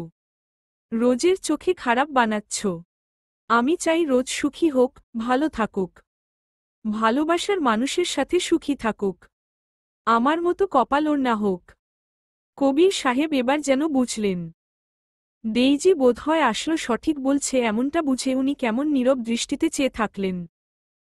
ডেইজি এবারে ছোটশ্বাস ফেলে মাকে বলল, আম্মু, তুমি একটু কিচেন থেকে খাবারগুলো আনবে? নূরজাহান ও ছোটশ্বাস ফেলে কিচেনের দিকে গেলেন। ডেইজি এবারে বাবার দিকে চাইল। বলল, কুহু আর তুলির সাথে এটা করা তোমার উচিত হয়নি তোমার আব্বু। সত্যিই উচিত হয়নি। আমি তুলিকে পছন্দ করি না ঠিক, তবে কুহুকে অনেক ভালোবাসি। তুমি এমনটা করতে পারো না ওদের সাথে। কবির সাহেব বিস্ময় নিয়ে চাইলেন। তার বড় মেয়ে ডেইজিও জেনে গেল বিষয়টা? উনি চোখ ছোট ছোট করে তাকালেন। ডেইজি এবার দৃঢ় চাহনিতে দৃষ্টি রেখে বলল, কেন করলে এমনটা বলো? কবির সাহেব বড় মেয়েকে খুব বেশিই মানেন। তাই মেয়ের রাগ বুঝে দ্রুতই বললেন, আর করব না আম্মু। রাগ করে না, শান্ত হও আম্মু। ডেইজি তাকাল। বলল, আমি চাই না আমার আব্বুকে কেউ খারাপ বলুক আব্বু। আমার আব্বু খারাপ নয়। ভালো। সে সুপারম্যান আমি জানি। এই ইমেজটা নষ্ট করো না আব্বু। করব না আম্মু। ডেইজি মৃদু হাসল এবার। আবারও বলল, আব্বু, একটা অনুরোধ করি? রোজকে সুখী হতে বাধা দিও না প্লিজ। আমি চাই না রোজও আমার মতো এই যন্ত্রণা ভোগ করুক। আমি চাই না আমার বোন অসুখী হোক। ওকে সুখী দেখতে চাই আব্বু। কবির সাহেব কেবল উত্তর করল, হবে সুখী ও। রাতের খাবারের পর তুলি যখন ঘরে এল তখনই দেখা গেল আয়শান বসে কোন কাজ করছে। তুলি একবার তার দিকে চেয়ে ঘুমানোর ব্যবস্থা করতেই আয়শান ল্যাপটপ রাখল।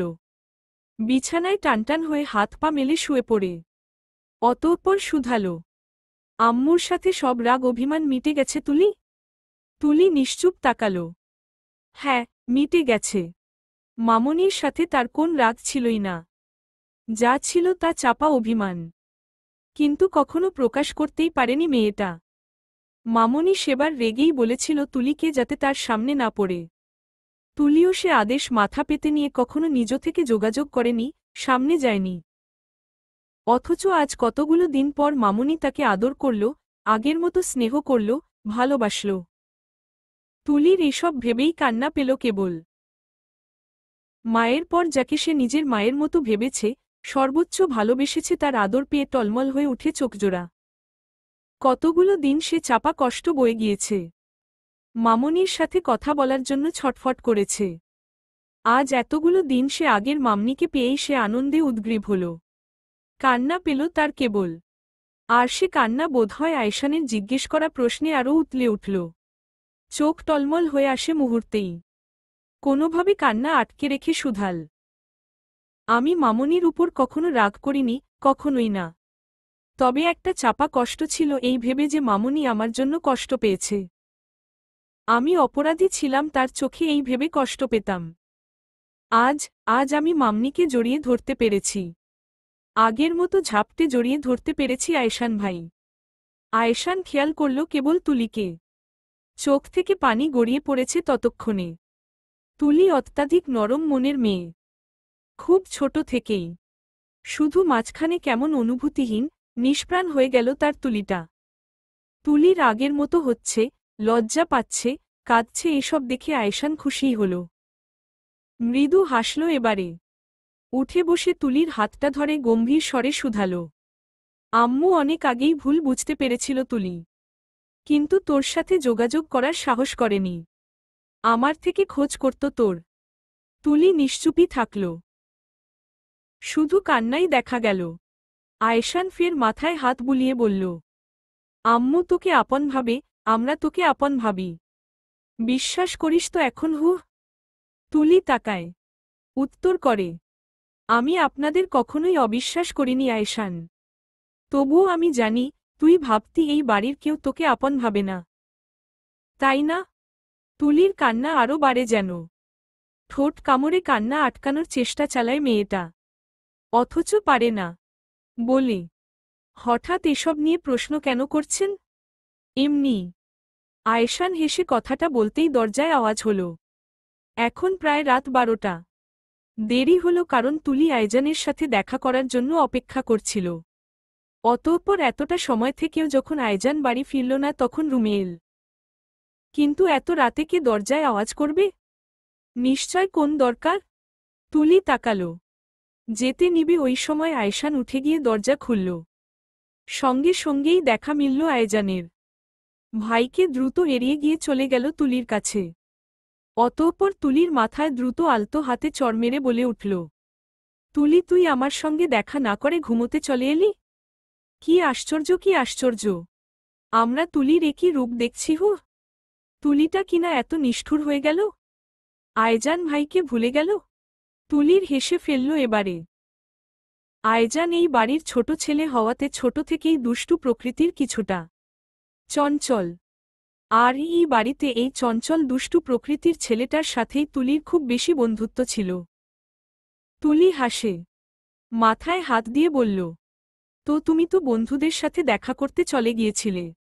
আমি অনেকটা সময় অপেক্ষা করলাম। শেষে মামনিই আমায় পাঠিয়ে দিল। আয়জান ফুঁসে উঠে তাকাল। তুলি কাঁদছিল নাকি? চোখে পানি কেন? মুহূর্তেই ভাইয়ের দিকে তাকাল সে। ভ্রু বাঁকিয়ে বলল, বড় ভাইয়া, তুমি তুলিকে কিছু বলেছ নিশ্চয়? ও কাঁদছে কেন? তুমি ওকে কষ্ট দাও কেন বারবার? আমি কিন্তু ওর বড় ভাই, ভুলে যেও না। মেনে নিব না এসব। বেশি কষ্ট দিল আমাদের মেয়ে, আমরা নিয়ে চলে যাব। তুমি থেকো একা। আয়জান যেন রেগেই বলল। আয়শান চোখ ছোট ছোট করেই তাকাল।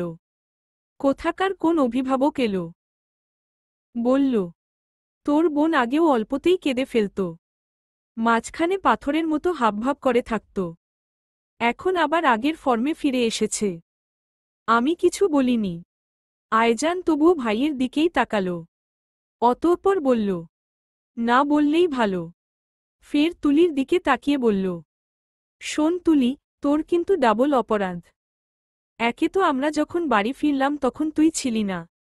দ্বিতীয়ত, তুই আমার সাথে দেখার করার জন্য অপেক্ষা করলি না। তো এই জন্য তুই কালকে সকাল আমায় কফি করে খাওয়াবি, না হলে কিন্তু কান ধরিয়ে দাঁড় করিয়ে রাখব। তুলি মাত্রই মাথা নাড়িয়ে বলতে নিচ্ছিল, ঠিক আছে। কিন্তু তার আগেই আয়েশান এলো। ভ্রু বাঁকিয়ে বলল, তাই নাকি? বড় ভাইয়ের বউকে তুই কান ধরিয়ে দাঁড় করিয়ে রাখবি? পারবি নাকি? আয়জান চোখ সরু করে চেয়ে বলল, অবশ্যই পারব। ও তোমার বউ হওয়ার আগে আমার বোন ছিল। নিজে তো আমার অবলা সহজ সরল বোনটাকে জোর করে বিয়ে করে ফেলেছ। জানি না আমরা। যেভাবেই হোক, এখন তোর বোন আমার বউ। কি করবি কর পারলে। তুলি ফ্যালফ্যাল করে তাকালো কেবল। আয়জান দ্রুতই ওর দিকে ফিরে বলল, তুলি, তুই কার পক্ষে? তুলি মুহূর্তেই বলল, তোমার, তোমার পক্ষে আয়জান ভাই। আয়জান দাঁত কেলিয়ে হাসল। তারপর ভাইয়ের দিকে একটা চাহনি দিয়ে গটগট করে বেরিয়ে গেল হেসে। আজ রান আর রোজের বিয়েটা নিয়ে দুই পরিবারই রাজি হল অবশেষে। রোজ আপাতত ওর বাবার বাড়িতেই থাকল। বিয়ের দিন একেবারে শ্বশুর বাড়ি যাবে। যদিও আয়শান আর তুলির বিয়ের অনুষ্ঠানটাও একই সাথে করার প্রস্তাব করা হলো, কিন্তু ওরা দুজনই নাকচ করল। প্রথমত ওখানে ডেইজি থাকবে। দুইজনের বিয়ের অনুষ্ঠানে নিশ্চয় ডেইজির খারাপই লাগবে। উল্টো নিজের বোনের বিয়ের অনুষ্ঠানটাও উপভোগ করতে পারবে না। আজ রান আর রোজের বিয়ে নিয়ে রাজি হওয়ার পর কয়েকটা দিন কাটল এভাবেই। অবশেষে আজ তাদের কেনাকাটার জন্য বের হওয়া লাগল। রোজকে নিতে এল আজ রান আর আয়জান। আয়জান অবশ্য ডেইজির প্রতি সে পাগলামোটা এখন নর্মালভাবেই নেওয়ার চেষ্টা করছে। এই বাড়িতে এসেও সে খুব নর্মালি আগের মতো। রোজের মা সম্ভবত কোথাও গেছে। বাড়িতে আছে তার বাবা, ডেইজি আর রোজ। রোজ উপরে তৈরি হচ্ছে। আজ রানও সম্ভবত ওখানে। মাঝখানে আয়জান রোজের সাথে কথা বলে এসে সোফায় বসে গেমই খেলছে। কি আশ্চর্য! বাড়িটা নীরব নীরব। আচ্ছা, ডেইজি এখানেই থাকে কি? ভালো আছে? আয়জান ছোটশ্বাস ফেলতেই দেখা গেল ডেইজিকে। সে তাকিয়ে দেখলি কেবল। একটা ছোটশ্বাস ফেলে নিজেকে স্বাভাবিক করে ডেইজির দিকে চেয়ে দ্রুত বলল, মিস ডেইজি, আপনাদের বাড়িতে কি অতিথিদের খাবার দাবার দেওয়া হয় না? কতক্ষণ যাবৎ বসে আছি, নাস্তা ফাস্তা কিছু এলোই না। ডেইজি ফ্যালফ্যাল করে তাকায়। আয়জান ভাইয়া? আগের মতোই চঞ্চল শোনাচ্ছে কণ্ঠটা। আগের মতোই বোধ হচ্ছে। অথচ মাঝখানে কত পাগলামো হলো, কত কিছু হলো। ডেইজি তাকিয়ে থাকতেই আয়জান আবারও বলল, ওভাবে হা করে আছিস কেন ডেইজি? তোর মুখে মশা ঢুকে গেল তো? ডেইজি এগিয়ে এলো। কপাল টানটান করে স্পষ্ট স্বরে বলল, এই বাড়িতে মশা নেই। আয়জান মুখ বাঁকিয়ে বলল, তুই নিজেই তো মশা। ছাগলের মতো তাকিয়ে আছিস। ডেইজি রেগে তাকালো। বলল, রাগাচ্ছেন কেন আমায়? কারণ তোর বরাবরই রাগ বেশি। ডেইজি উত্তর না করে চলে যেতে নিতেই আয়জান আবারও বলল, কি বেয়াদব! তোরা কি সত্যিই বাড়িতে অতিথিকে নাস্তা ফাস্তা করাস না ডেইজি? আন্টি কোথায়? আমার পেটের ভেতর গুড়গুড় করছে। কিছু খেতে দে। ডেইজি রেগে বলল, আপনাদের বাড়িতে খাবার রান্না করেনি? করলেও বাকি, যা খেয়েছি তা এতদূর আসতে আসতে হজম হয়ে গেছে না? তার উপর তোর বোন তো তৈরি হচ্ছেই হচ্ছে। ডেইজি ছোটশ্বাস ফেলে বলল, দেখছি আমি, বসুন। ডেইজি কিচেনে গেল ঠিক। পেছনে পেছনে গেল আয়জানও। ডেইজিকে চুলা জ্বালিয়ে পাতিলে পানি দিতে দেখে ভ্রু উঁচিয়ে বলল, কি করছিস ডেইজি? ডেইজি রান্না পারে না। বাবা মায়ের আদুরে মেয়ে সে বরাবরই। তাই কখনো কিচেন পর্যন্ত আসতেই হয়নি। তবুও চেষ্টা চালিয়ে বলল, চা বানানোর চেষ্টা করছি। অতঃপর কি বানালো সেই জানে, একটা কাপ নিয়ে তাতে চা ঢালল। আয়জান অবশ্য সঙ্গে সঙ্গেই কাপটা হাতে নিল। ফু দিয়ে মুখে নিতে গিয়ে এসে মুখ কুঁচকে বলল, ছি, কি বিচ্ছিরি চা বানিয়েছিস ডেইজি। এইটা চা হলো? কি তেতো! ওয়েট, আমি নাস্তা বানাই বরং। কি আছে দেখি তোদের কিচেনে? দুজনই কখনো রান্না করেনি। বলতে গেলে কিচ্ছু পারে না। অথচ দুজনই রান্না করবে। ডেইজি ভাবল আয়জান বোধহয় এই 2 বছরে রান্না শিখেছে। জিজ্ঞেস করল, কি বানাবেন? দেখি আগে কি আছে। তারপর উপরে রাখা বয়ামটায় সাদা কিছু দেখে হাত উঁচিয়ে বলল, এটা ময়দা। আমি ময়দা দিয়ে তেলে বেজে কিছু বানাতে পারি, রাইট? তেলে বেজে কি বানাতে হয় তাও জানে না, তবে কিছু বানাতে পারবে এটা আন্দাজ করল কেবল। অতঃপর হাত বাড়িয়ে বয়ামটা নিতে গিয়েই ঘটল অনর্থ। বয়ামের ঢাকনাটা বোধহয় ভালোভাবে লাগানো ছিল না, তাই তো দ্রুতই সব ময়দা ছিটকে পড়ল তার গায়ে। প্রায় 6 ফুট উচ্চতার একটা ছেলের সর্বাঙ্গে সাদা ময়দা। ডেইজি প্রথমে আয়জানকে খেয়ালই করল না, তবে বয়ামটা ফ্লোরে পড়তে দেখে দ্রুত রেগে বলল, কি করলেন এটা আয়জান ভাইয়া? আপনাকে না সত্যিই ইচ্ছে করছে গলা টিপে মেরে দিই। পরমুহূর্তেই যখন আয়জানকে খেয়াল করল তখনই সে অট্টহাসিতে হেসে উঠল। সাদা ভূতের মতো লাগছে আয়জানকে। একদম সাদা ভূত। হাসতে হাসতে ডেইজির পেট ব্যথার জোগাড় যেন। আয়জান তা দেখে দ্রুত বলল, কি হলো এইটা? তুই হাসছিস ডেইজি? হাসছিস তুই? তোর হাসি জঘন্য, খুবই বিশ্রী। কবির সাহেব একটু আগেই এসেছিলেন জলের জন্য। ওদের কাণ্ডকারখানা দেখছিলেন। অবশেষে মেয়েকে হাসতে দেখে তার চোখ চকচক করে উঠে। তাকায় শান্ত দৃষ্টিতে। কতদিন পর তার মেয়েটা হাসল, তাও আবার আয়জানের জন্য। উনি ছোট শ্বাস ফেলেন, নিশ্চুপে গিয়ে সোফায় বসেন। আয়জান নিজের গায়ের ময়দা ঝেড়ে আবার গিয়ে সোফায় বসে কবির সাহেবকে দেখে দ্রুত দাঁত কেলিয়ে হেসে বলে, আঙ্কেল, আপনি এমন মুখটা বেলুনের মতো ফুলিয়ে রেখেছেন কেন? আয়জান বরাবরই এমন, ছোট থেকেই। কথাবার্তার ঠিক নেই, চঞ্চল। কবির সাহেব অবশ্য এই ছেলেটার উপর কোনকালেই রাগ করেননি, বরং বরাবরই ওর চঞ্চলতা উনার মন কেড়েছে, হাসাত মনকে। এখনও বোধহয় কবির সাহেব আয়জানের উপর রেগে নেই। কোথাও গিয়ে ও বাড়ির মধ্যে এই সহজ সরল ছেলেটাকেই উনার ভালো লাগে। আর একদমই ভালো লাগে, দু চোখে বিষ যে সে হল আয়শান। কবির সাহেব এখনও আয়শানকে ভালো হিসেবে নিতে পারেন না, রাগ হয়। কবির সাহেব উত্তর করলেন, আয়জান, তোমরা সবকটা ভাইই বেয়াদব। বড়দের সাথে কিভাবে কথা বলে জানো না। অবশ্য তুমি ছোট থেকেই এমন ছাগল। তবে আগে তোমার ছাগল প্রজাতির কথাবার্তা শুনে হাসলেও এখন আমার হাসতে ইচ্ছে হচ্ছে না। কি করে হবে? আপনারা সবাই তো দেখছি কেমন রোবট রোবট বিহেভ করছেন। কিন্তু বিয়েটা প্লিজ সুন্দরভাবে হতে দিয়েন, আমি আপনাকে 200 রসমালাই খাওয়াব আঙ্কেল। কবির সাহেব কেমন করে তাকাতেই আয়জান হাসল। অতঃপর বলল, আচ্ছা আঙ্কেল, এর বেলায় রাজি হতে পারলে আমার বেলায় কেন রাজি হলেন না? আমি সত্যিই তাকে চেয়েছিলাম, সত্যিই তাকে ভালো রাখতাম আমি। কবির সাহেব ছোট ছোট চোখ করে তাকিয়ে বলল, এ বেলায় আমার মেয়ে রাজি, তোমার বেলায় আমার মেয়ে রাজি ছিল না। ওহ, আজ রান ঘড়িতে সময় দেখল।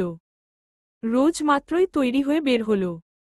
পরনে একটা শুভ্র রঙের জামা, চুলগুলো ছেড়ে দেওয়া। আজ রান তাকিয়ে দেখে, সুন্দর দেখাচ্ছে রোজকে, একটু বেশিই সুন্দর দেখাচ্ছে। তাকিয়ে হাসল সে। অতঃপর এগিয়ে গিয়ে এক হাতে রোজের কোমর খিঁচে ধরে নিজের দিকে টানল।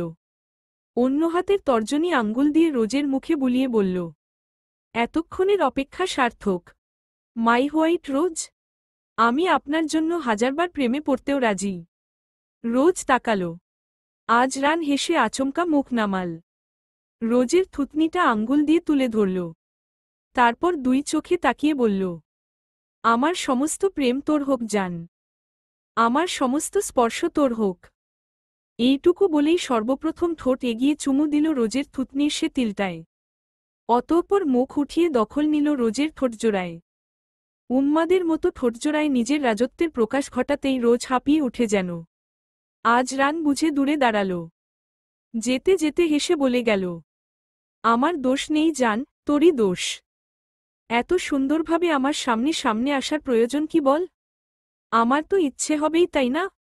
রাতে ঘুমোতে যাওয়ার আগে কবির সাহেব নিজের স্ত্রীকে হুট করেই বললেন, নূরজাহান, আমার মনে হয় আয়জান সত্যিই আমার ডেইজিটাকে ভালো রাখতে পারত। 2 বছর আগে আমি বোধহয় সত্যিই ভুল সিদ্ধান্ত নিয়েছিলাম, যদি আয়জানের সাথে ডেইজির বিয়েটা হতো তাহলে বোধহয় আমার ডেইজি এতদিনে অনেকটা হাসিখুশি থাকত বলো। নূরজাহান শান্ত ভঙ্গিতে তাকালেন। বললেন, আয়জান ছোট থেকেই সবাইকে হাসাতে পারে, সহজ সরল একটা ছেলে। সবার উপরে রাগলেও ওর উপর রাগ করা যায় না। ডেইজি অবশ্যই এই ছেলেটাকে কোন না কোন একদিন ভালোবেসে ফেলত। কিন্তু আপনি? কবির সাহেব সিলিংয়ের দিকে চেয়ে রইলেন। তারপর বললেন, আমি ভুল ছিলাম তাই না? আমার মেয়েটাকে আজ অনেকদিন পর হাসতে দেখেছি নূরজাহান। অনেকদিন পর সে রাগ করে অন্য কারোর সাথে কথা বলছিল, হাসছিল। প্রাণ খুলে হাসছিল। নূরজাহান ছোটশ্বাস ফেলে জানালেন, এখন আর কিচ্ছু করার নেই। ভুলে যান। কবির সাহেব কেমন নিস্পৃহ হয়ে তাকিয়ে রইলেন এক দৃষ্টিতে। অতঃপর বললেন, আমার মনে হলো ছেলেটা এখনো ডেইজিকে ভালোবাসে। তুলির পরনে আজ লাল টকটকে শাড়ি। মামনি তাকে এই শাড়িটা পরিয়ে দিয়েছে আজ বিকালেই। তুলি শুধু মামানিকে চেয়ে চেয়ে দেখছিল তখন। আগেও মামনি এমন করত। এমনই ভাবে তাকে ভালোবাসত। তুলি এসব ভেবে হাসে। শাড়ি সামলাতে না পারলেও এই শাড়িটা সে ইচ্ছে করেই খুলল না আজ। তার মামানি পরিয়ে দিয়েছে। তুলি আয়নায় দেখে দেখে হাসে কেবল। তুলির নিজের আলমারি থেকেও একটা শাড়ি বের করল। এটা 2-1 দিন আগে কিনেছিল মামনির জন্য। সে ওটা নিয়েই মামনির ঘরে গেল। অতঃপর হেসে বলল, মামনি, তোমার শাড়ি পরানো সত্যিই সুন্দর বলো। আমিও তোমায় শাড়ি পরিয়ে দিই। দুজনই আজ শাড়ি হলে কেমন হবে? তুলির মামনি হাসল। মেয়ের হাত পেছনে দেখেই তাকিয়ে বলল, অবশ্যই ভালো হবে। মা, মেয়ে আজ শাড়িতে। কিন্তু পেছনে কি শুনি? তুলি হাত এগিয়ে দেখাল। অতঃপর বলল, এটার দাম অত বেশি নয়, কিন্তু আমার মনে হলো তোমায় ভালো মানাবে মামনি। আমি তোকে কি বলেছি তুলি? উপহার দাম দিয়ে বিচার করে না বলেছি না? তবুও দামের কথা কেন বলতে হলো? তুলি হাসল। বলল, আর বলবো? পরিয়ে দেই এটা? অবশ্যই। তুলি হাসল। পরিয়ে দেওয়ার চেষ্টা অর্ধেক পথে যখন কুচি ভাঁজ করা ঠিক হল না তখন বাচ্চাদের মতো করে বলল, এটা তো হচ্ছে না বোধহয় মামনি। উনি হাসলেন। মেয়ের এমন নিরাশ হওয়া দেখে নিজেই শিখিয়ে দিলেন। অতঃপর দুজনই শাড়ি পরে আয়নায় দাঁড়াল। তাকাল। সুন্দর, সত্যিই সুন্দর। তুলি ফ্যালফ্যাল করে তাকিয়ে বলল, তুমি একটু দাঁড়াবে মামনি? আমি মোবাইলটা আনছি। আয়নায় দুইজনের এই ছবিটা তুলে রাখব। অতঃপর এটা বলে তাড়াহুড়ো করেই নিজের ঘরে যেতে লাগল। বিছানায় ফোনটা দেখে নিয়েই দৌড়ে যেতে লেগে শাড়িতে পা আটকে পড়ে গেল তুলি। বরাবরই সে ছোট থেকে এমন পড়ে ব্যথা পায়। নতুন কিছু নয়। আয়শান তখন মাত্রই বাসায় ফিরেছিল। রুমে ঢুকতেই তুলিকে পড়ে যেতে দেখে এগিয়ে আসলেও প্রথমেই নজরে পড়ল তুলি শাড়ি পরেছে। কি স্নিগ্ধ লাগছে মেয়েটাকে লাল শাড়িতে। আয়শান যেন মুগ্ধ হয়েই চাইল। অতঃপর নজর সরিয়ে হাত বাড়িয়ে বলল, তোর হাঁটাচলা কবে ঠিক হবে তুলি? তুলি কেমন করে তাকায়। উঠে দাঁড়ায় হাত ধরে। যেতে নিতেই আয়শান বলল, তোকে শাড়িতে সুন্দর লাগছে তুলি। কিন্তু এত তাড়াহুড়ো করে কোথায় যাওয়া হচ্ছিল? তুলির প্রথম প্রশংসাটায় বোধহয় ভালো লাগল। আজকাল আয়শানের সবকিছুই তার ভালো লাগছে। রাগ হচ্ছে না, জেদ হচ্ছে না। শুধু পুরুষটিকে ভালো লাগছে। সম্ভবত ওই ডায়েরির লেখাগুলো পড়ে পড়েই, অনুভূতিগুলোর জন্যই তার মাথায় এসব হচ্ছে। সে বলল, মামনির কাছে। আসতে যা। তুলি চলে যেতেই নিচ্ছিল। আবার দাঁড়িয়ে বলল, আপনিও যাবেন? আমার আর মামনির কিছু ছবি তুলে দিন। স্মৃতি হিসেবে রাখতে চাই। আয়শান হাসল। অতঃপর গেল। গিয়ে নিজের মাকেও শাড়িতে দেখে হাসল। দুইজনকে শাড়িতে দেখে মাথা চুলকে বলল, বাহ, দুইজন রমণী আজ শাড়ি পরিহিত। সুন্দর দেখাচ্ছে। তুলির সাথে রাতে যখন ঘুমানোর আগে দেখা হলে তখনও তুলি শাড়ি পরিহিত। কিন্তু সমস্যা হলো তুলি শাড়ি পরেই ঘুমাবে কিভাবে এই নিয়ে। তুলি এই নিয়ে অনেকটা সময় ভাবল। আয়েশানের সাথে এই কয়েকদিনে সম্পর্ক অনেকটা স্বাভাবিক হলেও এতটাও স্বাভাবিক হয়নি যে সে শাড়ি পরে ঘুমোতে পারবে। যদি শাড়ি উঠে যায় কোনোভাবে? ভেবেচিন্তে তুলি হাতে জামা নিল। ওয়াশরুমের দিকে এগোতে নিতেই আয়েশান শুধাল, থাক না শাড়িতে, চোখে শান্তি শান্তি লাগছে আমার, পাল্টাতে হবে না। তুলি মেনে নিল। চুপচাপ আলো নিভিয়ে বিছানায় ঘুমোতে আসতেই আয়েশান জড়িয়ে নিল নিজের বুকের নিজের প্রেয়সীকে। এভাবে শাড়ি পরিহিত অবস্থায় বউ বউ রূপে আগলে নিয়ে সে হাসল। একটা আলতো অধরস্পর্শ রাখল তুলির গালে। সুধাল, আমার সত্যিই মনে হচ্ছে আমার সুন্দর একটা সংসার হয়েছে তুলি। বুকে শাড়ি পরিহিতা বউ সুন্দর নয়? তুলি চোখ বুঝে নিল সঙ্গে সঙ্গেই। আজকাল একটু বেশিই লজ্জা হচ্ছে তার এই পুরুষটার সান্নিধ্যে। অথচ দীর্ঘ 2 বছরে আয়েশান চুমু খেলেও লজ্জা হতো না, জড়িয়ে ধরলেও লজ্জা হতো। কেমন নির্জীব থাকত। তুলি চোখ বুঝতেই আয়েশান ফের হেসে বলল, আমি তোকে বউরূপে পেতে অপেক্ষায় তুলি, তোকে নিজের করে নিতে অপেক্ষায়। তুলি এবারও চোখ বুঝে থাকল। গাল উষ্ণ হয়ে আসছে বোধ হয়। তবুও বলল, আমার একবার ডেইজির থেকে ক্ষমা চাইতে হবে, ডেইজির সাথে কথা বলতে হবে, তারপর আপনার সব অপেক্ষায় মাথা পেতে সম্মতি দিব। রোজ আর আজরানের বিয়ের ব্যবস্থা করা হলো খুব দ্রুতই, এবং খুব সুন্দরভাবেই দুইজনের আনুষ্ঠানিকভাবে বিয়ের অনুষ্ঠানও সম্পন্ন হল। কিন্তু যখন কনে নেওয়ার সময় হল তখনই রোজের কি ভীষণ কান্না। আজরান তাকিয়ে তাকিয়ে দেখছিল কেবল। দূর থেকে আয়জান তা দেখে হাসে। এই রকম দৃশ্যটা দ্রুত ক্যামেরায় বন্দি করে নিয়ে পাশে ডেইজিকে দেখে বিড়বিড় করে বলে, তোর বোন কাঁদছে, আর আমার ভাই নীরবে ছাগলের মতো তাকিয়ে আছে। দৃশ্যটা সুন্দর না বল? ডেইজি তাকালো রেগে যেন। একটা মেয়ে কাঁদছে তা নিয়েও হাসতে হবে? ফোঁস করে শ্বাস ফেলে শুধালো, আপনি মেয়ে হলে বিয়ের সময় কান্না করতেন না আয়জান ভাইয়া? আয়জান সরু চোখে তাকালো। সে কি বলেছে মেয়ে হলে কাঁদবে না? বা রোজের কান্না নিয়ে হেসেছে নাকি? সে হেসেছে তার ভাইয়ের সহজ সরল দৃষ্টি দেখে। বলল, আমি ছেলে থেকে মেয়ে হতে যাব কেন? ছেলে হয়ে জন্মেছি, ছেলে হয়েই থাকব। ডেইজি এইবারে কিছু বলল না। ফোঁস করে শ্বাস ছাড়ল। এইদিকে কিছু উত্তর করল না দেখেই আয়জান মুখ বাঁকিয়ে বলে, ভাবোয়ালি, বেশি ভাব দেখাস তুই ডেইজি। আমি তোর সাথে কথা বলতে মরিয়া হয়ে যাচ্ছি না নিশ্চয়? ডেইজি এবারেও রেগে তাকালো। দাঁত চিরবির করছে তার। বলল, মরিয়া হয়ে না গেলে একটু চুপ থাকুন প্লিজ। যেচে পড়ে এমন ছাগলের মতো কথা বলতে থাকবেন না। আয়জান নিজেকে ছাগল বলার জন্য খুব করে প্রতিবাদ করল।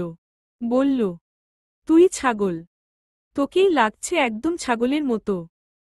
এইটুকু বলে ওই স্থান থেকে হুড়হুড় করে চলে যেতে নিতেই আবারও ঘটল বিপত্তি। নিচে বোধহয় কলার খোসা ছিল। আয়জান সে কলার খোসায় পাড়ে খেয়ে স্লিপ কেটে ধপাস করে পড়ল সবার সম্মুখে। মুহূর্তেই সে ব্যথায় কুকড়ে উঠলেও আয়জানের পড়ার স্টাইলটা দেখে জোরে হেসে উঠল ডেইজি। এমনভাবে চিৎপটাং হয়ে পড়েছে না হাসলেও হাসি আসতি। উপস্থিত সবাই যখন ঘটনাটা খেয়াল করল তখনই ডেইজি বুঝে উঠে নিজের হাসিটা থামাল। আয়জান ততক্ষণে আর্তনাদ করে বলল, বেয়াদব, দাঁত কেলিয়ে হাসবি না। তুই পড়িসনি, ব্যথা তোর লাগেনি। আমার লেগেছে। ডেইজি হাসি থামাল ঠিক, তবে তখনও তার হাসি পাচ্ছে। ভীষণ হাসি পাচ্ছে। কেউ পড়ে গেলে হাসাটা কি অপরাধ? অন্যদিকে কবির সাহেব নিজের বড় মেয়েকে আবারও অনেকদিন পর মন খুলে হাসতে দেখে আনন্দিত হলেন। খুশি হল মনে মনে। তুলি খুঁজে খুঁজে ডেইজির সাথে একটু একা কথা বলতে চেয়েছিল।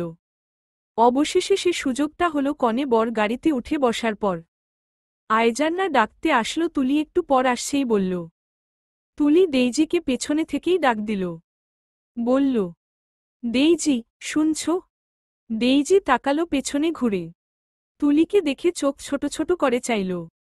স্বভাবতই সে তুলিকে পছন্দ করেনি কোনোদিন। হয়তো জীবনে যা চেয়েছে তা পেয়েছে বলেই। ডেইজি এখন মানতে শিখেছে যে এই ঘটনায় কারোরই দোষ নেই। কারো না। আয়শান তাকে ভালোবাসেনি, এটা নিশ্চয় আয়শানের দোষ নয়। তুলিকে আয়শান ভালোবেসেছে, বিয়ে করেছে এটা নিশ্চয় তুলির দোষ নয়। সে এখন সত্যটা মানে। তবুও কোথায় জানি তুলির প্রতি একটা জেলাসন্ন্যাস থাকেই। কেন থাকে জানে না। ডেইজি উত্তর করল, কিছু বলবে তুলি? তুলি মাথা নাড়ল। এসে হেসে বলল, আমায় কখনই ক্ষমা করতে পারবে না ডেইজি? ডেইজি বিস্ময় নিয়ে চাইল, তুলি তার কাছে ক্ষমা চাচ্ছে? কেন? বলল, কেন তুলি? তুমি তো কিছু করনি। তুলি শান্তস্বরে জানাল, তোমার ভালোবাসার মানুষকে কেড়ে নিয়েছিলাম বলেছিলে ডেইজি। এখনো নিশ্চয় রাগ করে আছো? কিন্তু বিশ্বাস করো, আমি কেড়ে নেইনি ডেইজি। ডেইজি হাসে। সে বাচ্চা বাচ্চা অভিযোগ, রাগ, জেদগুলো মনে করে সে হাসল। তুলির দিকে চেয়ে বলল, লজ্জা দিচ্ছ তুলি? তুমি কেড়ে নাওনি সেটা আমি সময়ের সাথে সাথে বুঝতে পেরেছি। নিজের ভাগ্যকে মেনে নিয়েছি ডিয়ার। তবুও তোমার আজ এই খারাপ থাকার পেছনে কোথাও না কোথাও আমি দায়ী ডেইজি। আমায় ক্ষমা করে দিও। ক্ষমা করো। ডেইজি নিজেই মৃদু হাসল। মৃদু হেসে বলল, তুলি, তুমি দায়ী নও, দায়ী আমি, কারণ আমি মুভ অন করতে পারছি না এখনো। তোমায় ক্ষমা করার প্রশ্নই উঠে না, তুমি তো নির্দোষ। বরং ক্ষমা আমায় করে দিও ডিয়ার, তোমায় না জেনে শুনেই অনেক কথা শুনিয়েছি। অনেকভাবে হার্ট করেছিলাম। দোষী তো আমিই। না, তুমি দোষী নও ডেইজি। তুমি। তুলি, নিজেকে দোষারোপ করো না আর। আমার লজ্জা হচ্ছে। তবে সত্যি বলবো, আমি তোমার প্রতি জেলাস তুলি। তোমার ভাগ্যে নিয়ে জেলাস। যদি তোমার ভাগ্যটা আমার হতো তবে আমি বিশ্বজয় করে ফেলতাম।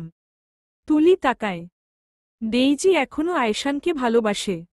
এখনো। তা স্পষ্ট। তুলি তার চোখে তাকাতে ডেইজি নিজে আবারও হেসে বলল, তোমার সংসারের জন্য শুভকামনা ডিয়ার। আমি তোমার প্রতি সব অভিযোগ মুছে নিয়েছি অনেক আগেই, সব দোষারোপ তুলে নিয়েছি বহু আগে। তোমার দোষ নেই। বুঝেছ? নিজেকে দোষারোপ করবে না। তোমার ক্ষমা চাওয়ারও কোন প্রয়োজন নেই বুঝলে? বরং জানবে, আমি চাই তোমরা সুখী হও। তুলি ক্লান্ত হাসে। বলে, তুমি খুব ভালো ডেইজি। তুমিও। এইটুকু কথোপকথন হতেই এলায় যান। তুলির মাথায় হাত দিয়ে মেরে বলল, কি হলো, যাবি না? নাকি থেকে যাবি? তুলি হেসে মাথায় হাত ঠেকায়। বলে, এই তো আসছি আয়জান ভাই। আয়জান ও হাসে। মাথা নাড়িয়ে তাকায় ডেইজির দিকে। কিৎক্ষণ তাকিয়ে পথ ঘুরিয়ে চলে যেতে যেতেই বিড়বিড় করে শুধালো, তুমি আমার না হওয়া প্রেম ডেইজি। তোমার প্রতি আমার প্রেমস্পৃহা কখনো না নিভুক, কখনো না কমুক। তুমি সারা জীবন থেকে যাও আমার বুকে, আমার হৃদয়ে। বাইরে মুষলধারে বৃষ্টি হচ্ছে। শীতল আবহাওয়া। একটা ঠান্ডা ঠান্ডা সুন্দর পরিবেশ। আজ রান বোধহয় নিজের বাসর রাতে এমন একটা পরিবেশে খুশিই হল। খুশি খুশি মনেই নিজের রুমে প্রবেশ করল সে। ফুলের ঘ্রাণ নাকে ঠেকেছে। আলো নিভানো। শুধু কয়েকটা মোম জ্বলছে। আজ রান চোখ বুঝে একবার। পরমুহূর্তে ধীর পায়ে রোজের সামনে গিয়ে বসল। রোজকে বউ বউ লাগছে আজ খুব। একদম নতুন বউয়ের মতো বসে আছে মেয়েটা। মুখ নত। আজ রান ঠোঁট বাঁকিয়ে হেসে ঘুমটা তুলে চেয়ে থেকে রোজের মুখটা দেখে বলল, তোর কি মনে হচ্ছে না তুই শুধু শুধু লজ্জা পাওয়ার ভান করছিস জান? অলরেডি তোর আমার বাসর ডান না? তাও তোর প্ররোচনায় হয়েছিল। রোজ এবারে ভ্রু কুচকাল। এই লোকের কি কোনো কিছুই সুষ্ঠুভাবে পছন্দ নয়? তারপর বলল, তাহলে কি করব? লজ্জা না পেয়ে ধেই ধেই করে নাচ করব আজরান? আজরান হেসে বলল, মন্দ নয়। করতেই পারিস। আজরান খানকে পাওয়ার সুখে নাচ করাটা বেমানান লাগবে না। Okay fine. এইটুকু বলেই রোজ নেমে দাঁড়াল। উদ্দেশ্য এই আজব লোকের থেকে সরে গিয়ে বেলকনিতে বসা। আজরান ততক্ষণে বলল, সত্যিই নাচ করবি নাকি? না, বেলকনিতে গিয়ে আকাশ দেখব। আপনার সাথে থাকার চেয়ে সারারাত আকাশ দেখা ভালো তাই না? আজরান ভ্রু উঁচিয়ে বলল, সারারাত? হ্যাঁ সারারাত। এটুকু বলেই সে বেলকনিতে গেল। আজরান ছোটশ্বাস ফেলে ফ্রেশ হতে গেল। অতঃপর ফ্রেশ হয়ে এসেই বেলকনিতে গেল প্রথমে। তার বউ হাত বাড়িয়ে বৃষ্টি ছুঁয়ে দেখছে। আজ রান গেল। বউকে পেছনে থেকে জড়িয়ে মুখ রাখল কাঁধে। বলল, আমি কতগুলো দিন পর আমার বউ পেয়েছি। তুই সারারাত আকাশ দেখার প্ল্যান করছিস? তাই আবার আমার বাসর রাতে? কি নিষ্ঠুর! পৃথিবী এই নিষ্ঠুরতা মানবে না। রোজ হাসে, তবুও হাসি প্রকাশ না করে বলে। কেন? ফার্স্ট বাসর তো ডান আজ রান, তাই না? খুব কথা শিখে গেছিস বেয়াদব। রোজ হাসে। পরমুহূর্তেই কিছু মনে পড়াতে চুপ হয়ে গেল। ফিরে অনেকটা সময় চুপ থেকে সে বলল, আজ রান, আপনাকে আমার কিছু বলার ছিল। ক্ষমা চাওয়ার ছিল আপনার কাছে। আজ রান ভ্রু বাঁকিয়ে বলে, ক্ষমা? তাও তুই? অসম্ভব ব্যাপার স্যাপার। রোজের গলা কাপল কেমন জানি। তবুও বলার চেষ্টা করল, তুলির ক্ষতিটা আমার। আজ রান মাঝপথেই বাধা দিল। সে জানে সত্যটা, জেনেও প্রকাশ করেনি। এতদিন নর্মালভাবেই থেকেছে। আয়েশানি না করেছে, বলেছে সব মিটিয়ে নিয়েছে, নিজেদের মাঝে ঝামেলা না করতে। আজ রান অবশ্য ঝামেলা করত ও না রোজের সাথে এই নিয়ে। যদি রোজ দোষ করত তাহলে অন্য বিষয় ছিল। আজ রান ঠোঁট এগোয় বউয়ের ঠোঁটের দিকে। দৃষ্টি কেমন লোভাতুর থেকে। অতঃপর কেমন একটা দৃষ্টিতে তাকিয়ে এগোতে এগোতে সে বলল, উহহ, এই বিষয়টা থাক যান। আমি জানি তোকে এ নিয়ে ভাবতে হবে না। রোজ চমকায়। আজ রানের ঘোর লাগা দৃষ্টি পরখ না করে দ্রুত বলে, জানেন কিভাবে? আজ রান প্রশ্নটার উত্তর করল ফিসফিস করা স্বরেই। জানতে সময় লাগে নাকি? যাই হোক, এসব বাদ দিই। দয়া করে আমার দ্বিতীয় বাসরটা নষ্ট করে দিস না রোজ। অতঃপর সে রোজকে আরও ছাড় দিল, আঁকড়ে ধরল। উষ্ণতা, উন্মাদনা সব ছাড়িয়ে বউয়ের অধর দখলে নিল। বাইরের মুষলধারের বৃষ্টি আর রোজের গায়ের মিষ্টি সুভাষ বোধ হয় এবারে তার উন্মাদনা আরেকটু বাড়ায়। অতঃপর 2 মিনিট পর নিজের অধর ছোঁয়ালো মেয়েটার গাল, নাক, কপাল, ঠোঁট, গলায়। ফিসফিসি স্বরে বলে, সম্ভবত বৃষ্টিও জানে আজ আমার বাসর রাত। তাই এই মুষলধারে বৃষ্টি। আমি ইমপ্রেসর প্রকৃতির উপর বুঝলি। অতঃপর আর দেরি না করেই মেয়েটাকে কোলে তুলল। বিড়বিড় করে বলল, তোকে দেখলেই আজকে কেমন প্রেম অনুভূতি জেগে উঠছে। বিষয়টা আমি বুঝতে পারছি না। কিছুমিছু করে ফেলিসনি তো আমায়? তোর আকাশ দেখা নিষেধ করলাম জান। ক্ষমা করিস। আমি এতটাও ভালো নই। আর তুই তো জানিস তুইও ভালো নোস। রোজ হাসে এবারে। আজ রানও বাঁকা হাসে। শুধায়, এক জনমের প্রেমস্পৃহা আমার তোর প্রতি। কখনো না কাটুক জান, কখনোই না। এই স্পৃহা মৃত্যুর পরও থাকুক। তুলি অনেকটা সময় পর ঘরে এলো। আলো নেভানো। অতঃপর এসেই ঘরে আলো জ্বালিয়ে সে চমকে উঠে। ঘরটা ফুলে ফুলে সজ্জিত। নাকে দারুণভাবে বাজছে ঘরভর্তি ফুলের সুবাস। তুলি এমন সুন্দর সাজ, সুবাস, পুরো ঘরটা দেখে থমকে যায়। বুকের ভেতর অজানা মোচড় উতলে উঠে।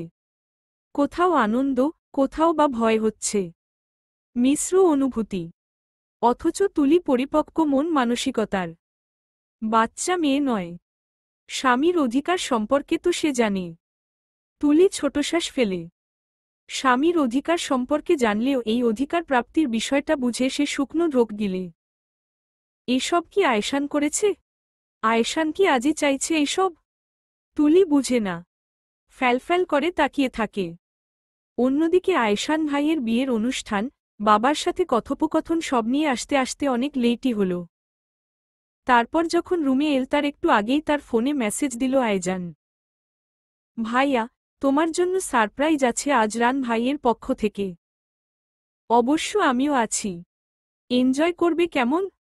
কাল সকালে কিছু টাকা পকেটে গুজে দিও এই সুখে। আয়েশান তখন কিছু না বুঝলেও রুমে ঢুকে ঠিকই বুঝল সে। এই বিচ্ছুগুলো সত্যিই অসাধারণ একটা কাজ করেছে বলে মনে হলো যেন। মুহূর্তেই ঠোঁট বাঁকিয়ে হাসি এলো। কেন এলো সত্যিই জানে না। তবে সত্যি তার পছন্দ হয়েছে ঘরটা, ফুলের সুবাস সবই। আয়েশান তাকিয়ে দেখে নিজের হাতের ঘড়িটা খুলতে নিতেই তুলি বেলকনি থেকে এলো।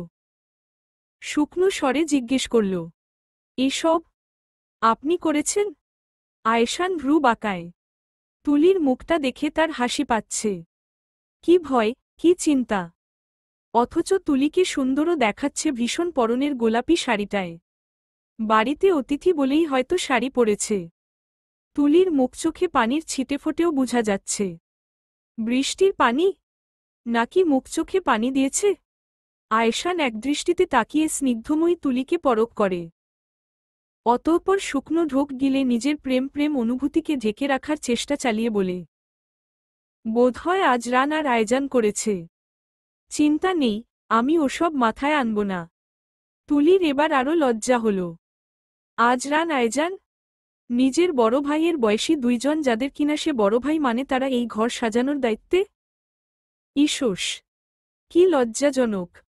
মাথা নুয়ে বলল, কনসবো? আয়েশান ঠোঁট বাঁকিয়ে হাসল।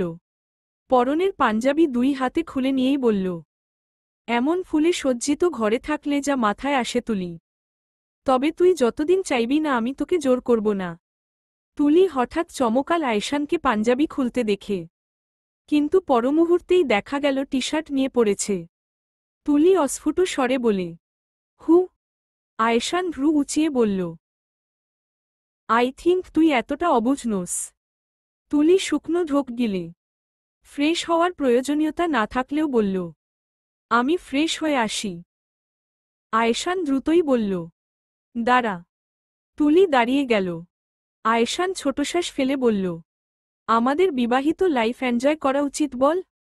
একসাথে থাকতে থাকতে কখনো নিয়ন্ত্রণহীন হয়ে কিছু করে ফেললে? আমি চাই না তোর উপর জোর করে কখনো কিছু করতে। তুলি তুলি ফ্যালফ্যাল করে তাকায়। আয়েশান আবারও বলল, আমরা কি সবসময় এমন হাজবেন্ড ওয়াইফ পর্যন্ত, এই পর্যন্তই থাকব তুলি? আমি আর তুই একসাথে থাকা শুরু করলাম। একই সাথে, একে অপরের সংস্পর্শে। মন, শরীর উভয়কেই খুব শক্তপোক্তভাবে নিয়ন্ত্রণে রাখতে আমার ক্লান্তি আসে। মাঝে মাঝে অবাধ্য হতে ইচ্ছে হয়। তুই জানিস এই 2 বছর কেন বাড়ি তেমন ফিরতাম না তেমন? শুধুমাত্র নিয়ন্ত্রণহীন হয়ে তোর সাথে কখনো কিছু করে ফেলার ভয়। কারণ তোকে ভালোবাসি, ছোটবেলা থেকেই ভেবে এসেছি তোর উপর কেবল আমার অধিকার। তুলি এবারেও উত্তর করে না। আয়েশান হতাশ হয়ে বলল, আমি ভুল না হলে তোর সাথে ডেইজির আজ কথা হয়েছে তুলি? এদিকে উত্তর এলো, হয়েছে। আয়েশান শান্ত স্বরে বলল, তুই বলেছিলি আমরা সম্পূর্ণ স্বামী স্ত্রীর সম্পর্কে এগোনোর আগে ডেইজির সাথে তোর কিছু কথা বলা বাকি। বলেছিলাম। কথা বলা কি ফলপ্রসূ হয়নি তুলি? হয়েছে। তুলি যত পারে কম শব্দেই উত্তর করছে। আয়েশান ভেবে নিল তুলি এই বিষয়ে এখনও প্রস্তুত নয়, রাজি নয়। সে হিসেবেই আর কথা এগোল না। মৃদু হেসে বলল, ওকে, এই টপিক বাদ। ফ্রেশ হয়ে আয়, আমি ততক্ষণে এসব পরিষ্কার করছি। তুলি ফিরে চাইল। দ্রুতই বলল, কেন? আয়েশান হেসে ফেলল যেন। বলল, তোর কি ঘরটা পছন্দ হয়েছে? তাহলে থাকুক বরং। তুলি উত্তর করল, পছন্দ হয়েছে বলে নয়। তাহলে? আপনি একটা সুন্দর সংসার চেয়েছিলেন না? আয়েশান মাথা নাড়াল। হেসে বলল, হ্যাঁ, এখনকার সংসারটাও আমার ব্যাপক সুন্দর লাগছে। মন্দ নয়। আম্মুর নম্রসভ্য মেয়ের লজ্জামাখা মুখ, মাঝে মাঝে মায়ামায়া দৃষ্টিতে ভালোবাসা নিয়ে তাকাচ্ছে, ঘুমানোর সময় আম্মুর নম্রসভ্য মেয়েকে জড়িয়ে ঘুমালে শান্তি লাগছে। সুন্দর না? মজা করছেন? আয়েশান এগিয়ে তুলির কপালে চুমু খেল। তারপর বলল, না, সত্যিই সুন্দর তুলি। আগের থেকে বহুগুণ সুন্দর। আমার নিষ্প্রাণ তুলিকে আজকাল আমার সজীব লাগে। অনুভূতিহীন তুলিকে অনুভূতিময় লাগে। আমি এটুকুই চেয়েছিলাম। তুলি নম্র দৃষ্টিতে তাকায়। এবারে বহু কষ্টে গলা থেকে বের করল, কিন্তু আমার মনে হয় এই সংসারটা পরিপূর্ণ হওয়া উচিত। আপনাকে এভাবে অপেক্ষায় রাখাটা অনুচিত হচ্ছে আমার। আমাদের সত্যিই বিবাহিত লাইফ নিয়ে ভাবা উচিত। আয়শান ঠোঁট কামড়ে হাসে। তুলি বলছে এসব? বাহ, খুব উন্নতি। তারপর বলে, তাই নাকি? তুলি তাকালো, বলল, আজকাল মানুষ কম সময় বাঁচে। সে হিসেবে আমরা এসব নিয়ে অনেকটা সময় নিলে বাচ্চা কাচ্চা বড় হতে হতে বুড়ো বুড়ি হয়ে যাব বলুন। আয়শান লজিক শুনে হেসে উঠল হুট করেই। বলল, তুই ডিরেক্ট বাচ্চা কাচ্চা বড় করাতে চলে গেলি তুলি? তবে এটা ঠিক, বয়স হচ্ছে। বাবা হতে হবে তো বল। বাচ্চার আম্মুর এই সিদ্ধান্ত সুন্দরী বলা চলে। তুলির লজ্জা হলো যেন। লজ্জায় লাল হয়ে এল নাকমুখ। কান উষ্ণ ঠেকেছে। আয়শান তা দেখে হেসেই বলল, ফ্রেশ হতে যাবি না? তুলি গেল না। আয়শান তা দেখে আবারও হাসল। নিজেই ফ্রেশ হয়ে এল। তারপর তুলিকে দেখে বলল, আর একটু ভেবে দেখ তুলি। তুলি এবারে নীরব চাহনিতে তাকিয়েই আচমকায় ফুলে সজ্জিত খাটটায় ওভাবেই ফুলের উপর শুয়ে চোখ বুঝে নিল। আয়শান ভ্রু কুচকায়। বুঝে না উঠে বলল, কি হলো? চোখ বুঝে নিলি কেন? তুলি এবারে তাকাল। তারপর বলল, আর একটু ভেবে বলার মতো ক্ষমতা আমার নেই। আশা করি বুঝবেন। যেটুকু বলার বলে ফেলেছি। আয়শান হাসে। আলো নিভালো হুট করেই। অতঃপর ওই মায়ামায়া মুখের মেয়েটির দিকে এগিয়ে ফিসফিস করে বলে, তুই সত্যিই রাজি? তুলি চোখ খিচে নেয়। তারপর বলল, রাজি। আয়শান ঠোঁট কামড়ে হাসে। গাঢ় চুম্বন আঁকল মেয়েটার নরম গালে।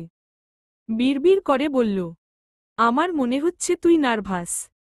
হয়তো আমিও নার্ভাস ফিল করছি তুলি। বিবাহিত জীবনের বৈবাহিক সম্পর্কে আমাদের দুইজনকেই স্বাগতম জানানো উচিত।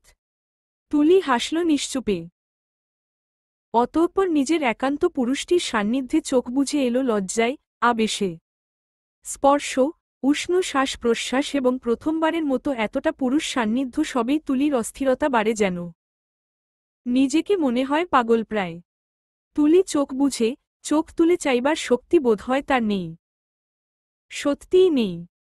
সকালে তুলির দেখাই মিলল না। আয়শানের সামনেই পড়ে নি আর মেয়েটা। অন্য আয়শান তাকে সকাল হওয়ার পরই খুঁজেছে। তুলিকে একবার কিচেনে দেখেছে ঠিক, তবে তুলি চোখ তুলে তাকায়নি। তাকে এড়িয়ে যাচ্ছে স্পষ্টভাবে। আয়শান বোধহয় ঠোঁট কামড়ে হাসে মেয়েটার অবস্থা দেখে। কৌশলে কিছু পাচ্ছে না বলে ডেকে নিয়ে গিয়ে এই রুমের দরজা লাগাল সে। অতঃপর খুবই সুন্দরভাবে নিজের ঘাড়ের দিকটায় কলার নামিয়ে তুলিকে দেখিয়ে শুধাল, কি করেছিস বিড়ালের মতো? এই গলা নিয়ে আমি হসপিটাল যাব? পিঠের অবস্থা তো আরও ভয়াবহ। তোর নখ তো বড় না তাই না? তুলি অসহায়ের মতো তাকাল। লজ্জায় শরম এসে মাথা তুলতে পারে না যেন। যতই এই ঘটনার সম্মুখীন হতে চায়নি এই লোক তো ততই এই ঘটনা মনে করিয়ে দিতে প্রস্তুত। তুলি মিনমিন করে বলল, কাল নখ কেটেছিলাম। নখ কাটার পর একটু ধারালি ঠেকে, বোধ হয় তাই। আয়শান চোখ ছোট ছোট করে বলল, আমি কিন্তু তোর কোথাও এভাবে দাগ ফেলিনি তুলি যাতে তোকে লজ্জায় পড়তে হয়। আর তুই? আয়জান অলরেডি দেখে ফেলেছে। তুলি লজ্জায় চোখ খিঁচল। ছি। আয়জান ভাইও দেখে ফেলেছে। নরম গলায় দ্রুত বলল, আপনার জন্যই তো। কেন যে কাল? এটুকু বলতে নিয়ে ফের বলল, সরি, এমনটা এরপর মাথায় রাখব। আয়শান হাসল যেন। এটাতে সরি? অন্য মেয়ে হলে নিশ্চয় গলা চেপে ধরত তার। হেসে ফেলে তুলির মুখ আগলে ধরে সে। মুখ নামিয়ে তুলির কপালে চুমু দিয়ে বলল, আমার আম্মু নম্র সভ্য মেয়েটা সবসময় এমনই থাকুক। এমনই ভালোবাসি মেয়ে। সমাপ্ত।